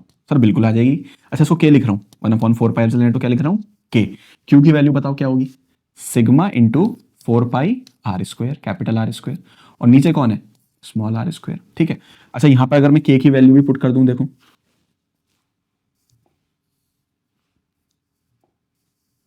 तो हमारे पास देखो कितना आ जाएगा, अगर हम के की वैल्यू पुट कर दें, यहां से हटा के यहीं लिख देता हूं। So that is 1/4πε0। तो 4π से 4π कैंसिल, तो जो हमारी आउटसाइड फील्ड आ जाएगी वो आ जाएगी σ/ε0 बड़ा r² अपॉन छोटा r²। तो इस फॉर्म में भी कोई दिक्कत नहीं है, हो सकता है एमसीक्यू में आ जाए कि भाई वो आउटसाइड जो है फील्ड बताओ कितनी होगी, तुम्हें ये ध्यान में होगा, और ऑप्शन दे रखे हो इस फॉर्मेट में, तो परेशान नहीं होना है। क्या करना है हमें, सर भाई यहां पर जो कैपिटल क्यू है, सिग्मा की हेल्प से कैपिटल क्यू की वैल्यू फाइंड करनी है, पुट कर देनी है। ठीक, चलो अब क्लास आगे चलते हैं नेक्स्ट पॉइंट की तरफ बहुत जल्दी से। वो ये है हमारे पास कि क्लास मान लो यहां पर हमें फील्ड पूछ ले। अब ध्यान से देखो क्लास, ये वाला पॉइंट जो है वो सरफेस पर है। किस पर है क्लास, वो सरफेस पर है। तो सरफेस में क्या होगा, ये जो छोटा आर है ये कैपिटल आर के बराबर हो जाएगा। ये जो छोटा आर है, पॉइंट अब यहां आ गया ना, तो ये कैपिटल आर के बराबर। तो इस फॉर्मूले में छोटे आर की जगह लिख देंगे कैपिटल आर। तो ई सरफेस पर आ जाएगा 1/4πε0 Q अपॉन कैपिटल R²। बहुत बढ़िया सर। सर इसको भी सिग्मा में लिखवा दो, तो यहां पर छोटे आर की जगह आ जाएगा कैपिटल आर, ऊपर भी कैपिटल आर नीचे भी, दोनों कैंसिल हो गए, तो बचेगा क्या, σ/ε0 बचेगा सिर्फ। ये सरफेस पर या सरफेस के आसपास σ/ε0। ठीक है, इतनी होती है इलेक्ट्रिक फील्ड, σ/ε0। अच्छा सर अगर हमसे इनसाइड पूछ ले तो क्या करेंगे, अगर क्या पूछ ले, इनसाइड पूछ ले तो क्या करेंगे, बहुत सिंपल। देखो इनसाइड क्लास तुम डायरेक्ट भी लिख सकते हो, इनसाइड जो है इलेक्ट्रिक फील्ड 0 होगी। सर क्यों 0 होगी, क्योंकि मैंने तुम्हें स्टार्टिंग में ही डेरिवेशन के बताया कि जो भी चार्ज दोगे वो सब सरफेस पर आएगा। तो अगर मैं इनसाइड ये वाला पॉइंट बना लूं और यहां एक गॉसियन सरफेस ड्रॉ करूं, तो बताओ यहां पर क्यू इनसाइड क्या आने वाला है। तो बोलोगे सर यहां पे तो क्यू इनसाइड 0 आएगा, क्योंकि पूरे अंदर में चार्ज ही नहीं है। जब भाई इनसाइड चार्ज ही 0 हो गया, ये वाला इनसाइड चार्ज ही 0 हो गया, तो इलेक्ट्रिक फील्ड भी क्या होगी, 0 होगी। ठीक है, तो हम डायरेक्ट लिख सकते हैं inside the conductor electric field is going to be 0। इसका रीजन इसको शब्दों में भी लिख सकते हो, बिकॉज जो भी चार्ज दोगे वो उसके सरफेस पर आएगा। या फ्रॉम गॉस थ्योरम लिख सकते हो, inside charge is 0 so electric field is also 0। ठीक है सर, तो ये वाला डेरिवेशन भी क्लास हमारा लास्ट पूरा हो गया। इसके बाद एक रिंग वाला है जो हमने छोड़ दिया था, वो और करा देता हूं अभी फॉर अगली स्लाइड में। यहां पर एक चीज और पूछ सकता है क्लास, ऑब्जेक्टिव में आ सकती है, या डेरिवेशन के साथ जोड़ देगा। यहां ग्राफ बनवा सकता है ई और आर के बीच में। ठीक है, तो अगर ई और आर के बीच का ग्राफ पूछ ले तो लो चलो अगली स्लाइड पे बना देता हूं 1 मिनट में। तो क्लास यहां पर हमारे पास एक स्फेरिकल कंडक्टिंग शेल दे रखी है और हमसे ग्राफ पूछ रहा है किसके बीच में, ई के बीच में और आर के बीच में। लो ये बन गया। तो क्लास ये हमारा इलेक्ट्रिक फील्ड हो गया और ये हमारा छोटा आर हो गया, पॉइंट की दूरी। ठीक है, अब क्लास यहां ध्यान से देखो, ये तो हमारा सेंटर है और ये हमारा सरफेस है और ये हमारा आउटसाइड पॉइंट है। एक बार फटाफट लो, रिवीजन भी हो जाएगा। बताओ आउटसाइड पे क्या फील्ड थी, that is K Q by छोटा r square. E is directly proportional, inversely proportional to r square, inversely proportional. Sir surface पे क्या थी, छोटे आर की जगह बड़ा आर हो गया। इनसाइड क्या थी सर, इनसाइड हमारी थी इलेक्ट्रिक फील्ड 0। तो क्लास अगर हम यहां पर बनाने चले हम ग्राफ को, तो ग्राफ देखो कुछ ऐसा दिखेगा। ग्राफ हमारा दिखेगा, इनसाइड तो फील्ड 0 हो गई, इलेक्ट्रिक फील्ड क्या हो गई 0, और outside it is inversely proportional to r square, inversely proportional to r square. तो ग्राफ कुछ ऐसा दिखेगा class, inside 0 and outside it is inversely proportional to r square. ठीक है, तो क्लास ये हमने ग्राफ भी कर लिया इसका। ठीक है, चलो अब हमने बिल्कुल लास्ट डेरिवेशन की तरफ आ जाते हैं जो हमने छोड़ा था। छोड़ा इसलिए था क्लास के वो पहले PYQs में पूछा गया है, अभी थोड़ा सा उस पर क्लैरिटी नहीं है कि वो बोर्ड के पेपर में आएगा या नहीं आएगा, फिर भी सेफ साइड कर लेते हैं। छोटा सा है, electric field intensity due to ring, ये। ठीक है, तो इसके बारे में बात कर लेते हैं, 2 मिनट का छोटा सा डेरिवेशन है। सो क्लास हमें इलेक्ट्रिक फील्ड इंटेंसिटी फाइंड करनी है यूनिफॉर्मली चार्ज्ड रिंग की वजह से। किसकी वजह से, रिंग। तो चलो एक रिंग बना लेते हैं क्लास। क्लास यहां मैंने एक रिंग बना ली। ठीक है, अब लेट्स से इस रिंग का जो रेडियस है वो है कैपिटल आर, और जो सेंटर से एक्सियल पॉइंट की दूरी है, सेंटर से कौन से पॉइंट पे निकालना है हमें, एक्सियल पॉइंट पर, उसकी दूरी दे रखी है एक्स। ये एक्स दे रखा है, ये आर दे रखा है। ठीक, इस रिंग के ऊपर पॉजिटिव चार्ज है, बहुत बढ़िया। अच्छा बताओ क्लास, रिंग के ऊपर चार्ज है तो यहां पे लैम्डा सिग्मा रो क्या चलना चाहिए, लैम्डा चलेगा, सिग्मा चलेगा या रो चलेगा? ऑब्वियस बात है लैम्डा चलेगा, that is charge per unit length. इस रिंग को कट करो, वो होती ना क्लास चूड़ी होती, बैंगल रिंग, रिंग को कट लगाओ और ऐसे खोल लो, तार ही तो बनेगा, तार बनेगा तो लैम्डा आ जाएगा। अच्छा लेकिन इस तार की लेंथ क्या होगी, सरकमफेरेंस विच इज 2πr। तो देखो ये आ गया, तो यहां पे जो लैम्डा चलेगा, चार्ज लीनियर चार्ज डेंसिटी, वो होगी charge divide by circumference which is 2πr। चलो अब ये P पॉइंट एक एक्सियल पॉइंट है क्लास, मुझे यहां पर इलेक्ट्रिक फील्ड फाइंड करनी है। तो इसमें क्या करेंगे क्लास, हम एक छोटा सा एलिमेंट कंसीडर करेंगे टॉप मोस्ट पॉइंट पर, और इस पे छोटा सा चार्ज, छोटा सा चार्ज कितना कह दो, dq। छोटा सा चार्ज कितना, dq। टोटल चार्ज कितना है, q। छोटा सा चार्ज, छोटा सा एलिमेंट dq। इस छोटा सा एलिमेंट छोटे से चार्ज की वजह से छोटी सी फील्ड P पॉइंट पे निकालेंगे। तो हमने बोल दिया क्लास ये छोटी सी फील्ड हो जाएगी dE। अच्छा सर ये बाहर की तरफ ही एरो क्यों बनाया, प्लस रख लो, प्लस प्लस को रिपेल करेगा। ठीक है, इलेक्ट्रिक फील्ड की डायरेक्शन, बहुत बढ़िया। उसके बाद क्लास यहां ध्यान से देखो, इस इलेक्ट्रिक फील्ड के मैं 2 कंपोनेंट कर सकता हूं, एक हॉरिजॉन्टल और एक वर्टिकल। ये एंगल को अगर मैंने डिफाइन करा थीटा, तो ये भी हमारा कितना होगा, थीटा। तो ये जिसके साथ एंगल उसके साथ जाता है कॉस थीटा, तो ये हो जाएगा dE कॉस थीटा, और ये हो जाएगा हमारा छोटी सी फील्ड का dE साइन थीटा। बढ़िया, बहुत बढ़िया। अब क्लास हमने क्या करना है, जैसा एक एलिमेंट तुमने ऊपर बनाया, एक सेम सिमेट्रिक एलिमेंट नीचे बना दो, उसके जैसा ही बिल्कुल सेम। ठीक है, तो इस पे भी छोटा सा चार्ज होगा, कितना सर, dq। इसकी वजह से वहां पर भी छोटी सी फील्ड होगी सर, कितनी, dE। कितनी फील्ड होगी, dE। अच्छा भाई, तो पास ही नहीं होना चाह रही, P पॉइंट से हो गई, P पॉइंट से छोटी सी फील्ड कितनी हो गई, dE। ठीक है क्लास, तो यहां पर ध्यान से देखो, अब अगर हम इसको बनाएं तो ये हमारे पास हो गई कितनी, dE। सिमेट्री से ये एंगल भी थीटा होगा तो ये भी थीटा होगा, ठीक है। तो क्लास ये डी कॉस आएगा, तो ऊपर की तरफ क्या जाएगा, ये हो जाएगा हमारा, देखो ये भी इसका कॉम्पोनेंट डीई थीटा, तो नीचे आएगा डीई कॉस थीटा, ऊपर जाएगा d E sine theta. Cos theta लिखने की जरूरत नहीं है, मैं कर क्यों रहा हूं बता रहा हूं। ये दोनों कैंसिल हो जाएंगे, ये बताना मेरा मकसद है इस एलिमेंट को कंसीडर करके कि भाई साइन थीटा से साइन थीटा क्या होने वाला है, कैंसिल होने वाला है, तो बचना कौन है, कॉस। तो जो मेरा फाइनल आंसर आने वाला है वो हमारा आने वाला है, इंटीग्रेशन करेंगे डीई साइन का के कॉस का। सर साइन तो कट गए, तो किसका करेंगे, कॉस का कर दो। चलो एक इंटीग्रेशन घुमा देते हैं कॉस का, इसको रखो यहां पर, करते हैं। अब क्लास ये डी कॉस थीटा का इंटीग्रेशन करेंगे नेट फील्ड के लिए, तो जो हमारी नेट फील्ड होगी वो हो जाएगी डीई कॉस थीटा का क्या, इंटीग्रेशन। तो यहां पर हमारी नेट फील्ड आएगी। अब क्लास डीई कैसे निकालेंगे, डीई एक छोटा सा चार्ज डीक्यू की वजह से है, और उस पॉइंट की दूरी कितनी है, लेट्स से स्मॉल आर, और ये कितना होगा, under root x square plus r square, Pythagoras लगा दो, x square plus r square, Pythagoras लग गया। तो छोटा सा चार्ज dq, छोटी सी फील्ड p पॉइंट पर de, तो de की वैल्यू होगी that is kq by r square.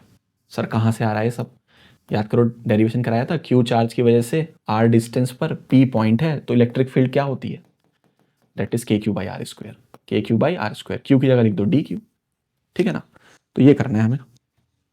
चलो तो क्लास यहां पे लगाते हैं, तो ये हो जाएगा k, चार्ज कितना है dq, और वो स्मॉल r किसके बराबर है, under root x square plus r square का होल स्क्वायर। बहुत बढ़िया। कॉस थीटा लगवाओ इस वाले ट्राइंगल में, देखो ध्यान से देखना क्लास, जल्दी से बोल दो, कॉस थीटा क्या होगा, base upon hypo, base upon hypo. तो बेस कितना है हमारे पास x, और हाइपो कितना है under root x square plus r square.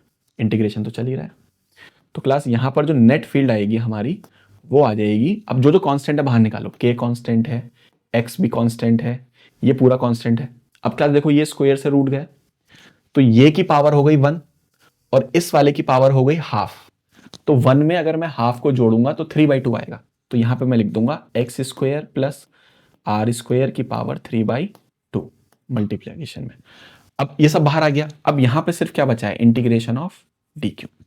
Integration of dq क्या होगा, छोटा सा चार्ज है dq, तो पूरा चार्ज कितना है हमने माना q, तो यहां dq के इंटीग्रेशन की जगह लिख देंगे हम q, क्या लिख देंगे q। तो क्लास हमारा e नेट आ जाएगा k x square plus r square की पावर 3/2 इंटू क्यू, ठीक है ना। तो क्लास ये हमारा फाइनल रिजल्ट आ गया। नेट इलेक्ट्रिक फील्ड किस पॉइंट पर आ गई, पी पॉइंट पर आ गई। कौन से पॉइंट पर आ गई, पी पॉइंट पर, ठीक है, इस पॉइंट पर आ गई। अब इसमें सिर्फ क्लास दो बातें याद रख सकते हैं हम लोग एज अ केस। नंबर 1 देखो क्या है क्लास, अगर मैं पी पॉइंट को इसके सेंटर पे ले आऊं, पी पॉइंट को कहां ले आऊं, इसके सेंटर पर ले आऊं, तो अगर मैं इस पी पॉइंट को इसके सेंटर पर लाता हूं तो एक्स की वैल्यू 0 हो जाएगी। देखो एक्स की वैल्यू क्या हो जाएगी 0।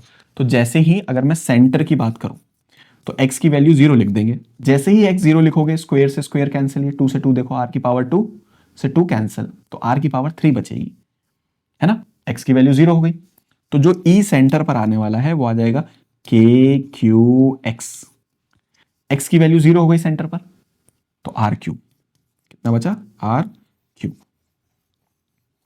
अगर मैं बोलूं कि x की वैल्यू बहुत ज्यादा हो जाए किसके सामने, r के सामने, यानी ये पॉइंट बहुत दूर चला जाए, ठीक है, x की वैल्यू बहुत ज्यादा हो जाए किसके सामने, r के सामने, तो r को नेग्लेक्ट कर देंगे। तो जैसे ही r को यहां पे नेग्लेक्ट करोगे, यहां पर देखो यहां से r हटाओगे तो यहां बचेगा एक्स स्क्वायर 3/2, 2 से 2 कैंसिल, तो एक्स क्यूब बचेगा, तो क्या बचेगा एक्स क्यूब, तो के cube x over x cube, ये कैंसिल हो जाएगा, तो जो e आ जाएगा वो आ जाएगा के क्यूब बाई एक्स स्क्वायर, कितना आ जाएगा के क्यूब बाई एक्स स्क्वायर, ठीक है। तो ये दो केस याद रख लेना, पॉइंट अगर सेंटर पे चला जाए तो क्या होगी, और पॉइंट अगर बहुत दूर चला जाए, सेंटर पर आए तो x0 लिख लेना, और ये पॉइंट अगर बहुत दूर चला जाए तो r को 0 लिख के निकाल लेना, जो भी है, कौन सी बड़ी बात है ना। अभी कॉपी पे लिखोगे आ जाएगा समझ में, दिख जाएंगे दोनों फॉर्मूले अच्छे से, ठीक है। तो इसको ऐसे ध्यान रखना है हमें, ठीक है। अब स्टूडेंट्स ये चैप्टर नंबर 1 एनसीईआरटी के अकॉर्डिंग अपना इलेक्ट्रिक फील्ड एंड चार्जेस के जितने भी डेरिवेशंस थे वो हमने कर लिए, और सिर्फ डेरिवेशन इस तरह से नहीं करे हैं कि बस जस्ट करे जा रहे हैं, उसमें जो टर्मिनोलॉजीज भी आई, कहीं इलेक्ट्रिक फील्ड आया, कूलम्ब्स लॉ आया, डाइपोल आया, वो भी मैं हल्का हल्का बताता चला आप लोगों को, ठीक है ना। तो इस तरीके से हमने डेरिवेशन को एक हेल्दी तरीके से कर लिया। इन डेरिवेशंस को करो, उससे एक और बेनिफिट होगा कि तुमने जो इसमें फॉर्मूले हैं उनको भी याद करो, समराइज करो, ठीक है। उन फॉर्मूले से क्या हेल्प मिलेगी कि भाई जब न्यूमेरिकल करोगे तो फॉर्मूला तो पहली स्टेज पे चाहिए ना, चाहिए पता होना चाहिए ना, ठीक है। तो एक चीज ये, दूसरी चीज बहुत इंपॉर्टेंट है, इन डेरिवेशंस को सिर्फ देखो नहीं, पेन एंड कॉपी साथ में लेके जरूर बैठो और इनको विद पेन एंड कॉपी करो, लिखना है कम से कम 2 बार, ठीक। तो जैसे भी बताया, एक डेरिवेशन करो, स्टॉप, एक बार करो, हेल्प चाहिए हेल्प लो, फिर बिना देखे करो। जब तक तुम उसे बिना देखे नहीं कर पाओ, चाहे तीसरी बार करना पड़े, करते रहो, फिर आगे चलो वीडियो में। नंबर सेकंड इंपॉर्टेंट बात क्या है, वो ये कि मैं नेक्स्ट वीडियो के अंदर, मतलब कोशिश करूंगा विद इन 1 वीक और 10 डेज में मैं सारे डेरिवेशंस को निपटा लूं। उसके बाद जो नेक्स्ट टास्क होगा हमारे सामने, या बीच में ही मैं हो सकता है एक एमसीक्यू की वीडियो भी ले आऊं, ठीक है। और एमसीक्यू मैं बहुत अच्छे से सिलेक्ट कर रहा हूं, वो जो पूछे जा सकते हैं, केस स्टडीज भी लेके लाएंगे, असर्शन रीजंस भी लाएंगे, पीवाईक्यूज भी लाएंगे, ठीक है। तो मैक्सिमम जितना भी मटेरियल मुझसे पॉसिबल है एज अ टीचर, जो भी मेरे पास वैकेंट टाइम है, मैं मैक्सिमम उनको तुम्हारे तक लेकर आऊंगा बोर्ड के पेपर से पहले। सेकंड, आप अगर अमरोहा या अमरोहा के आसपास के रीजन से हैं, इस वीडियो को देख रहे हैं, और आपको ये एडवांटेज चाहिए कि भाई मुझसे डाउट पूछने हैं, आपने पूरे डेरिवेशन की सीरीज देख ली, आपने डाउट्स को कलेक्ट कर लिया, अब मुझे सर से ही डाउट्स भी पूछने हैं, कोई प्रॉब्लम नहीं है। एलवी एकेडमी का आप सेंटर पे कॉल करो, एक सेशन अपने लिए अरेंज करा लो, I will be available for you. और क्लास यही सबसे बड़ी एडवांटेज है, आप किसी और वीडियो पे या किसी और चैनल के थ्रू कंटेंट देख रहे हैं, वेल एंड गुड, बहुत ज़रूरी है, सब टीचर्स लोग यही चाहते हैं बच्चों के लिए कि उन तक अच्छे से अच्छा कंटेंट पहुंचे। लेकिन एक प्रॉब्लम ये रहती है हमेशा कि काश उस टीचर से हम जाकर अपने डाउट्स भी क्लियर कर सकते, तो वो भी आप कर सकते हो, कोई इशू नहीं है। आपको जस्ट एक सेशन अरेंज करना है मेरे साथ, and you can ask all your doubts at LV Academy Amroha, ठीक है।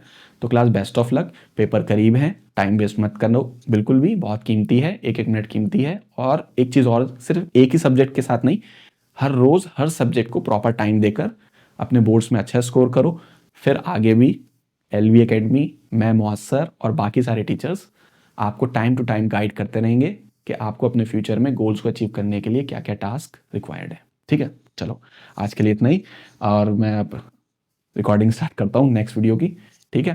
Thank you.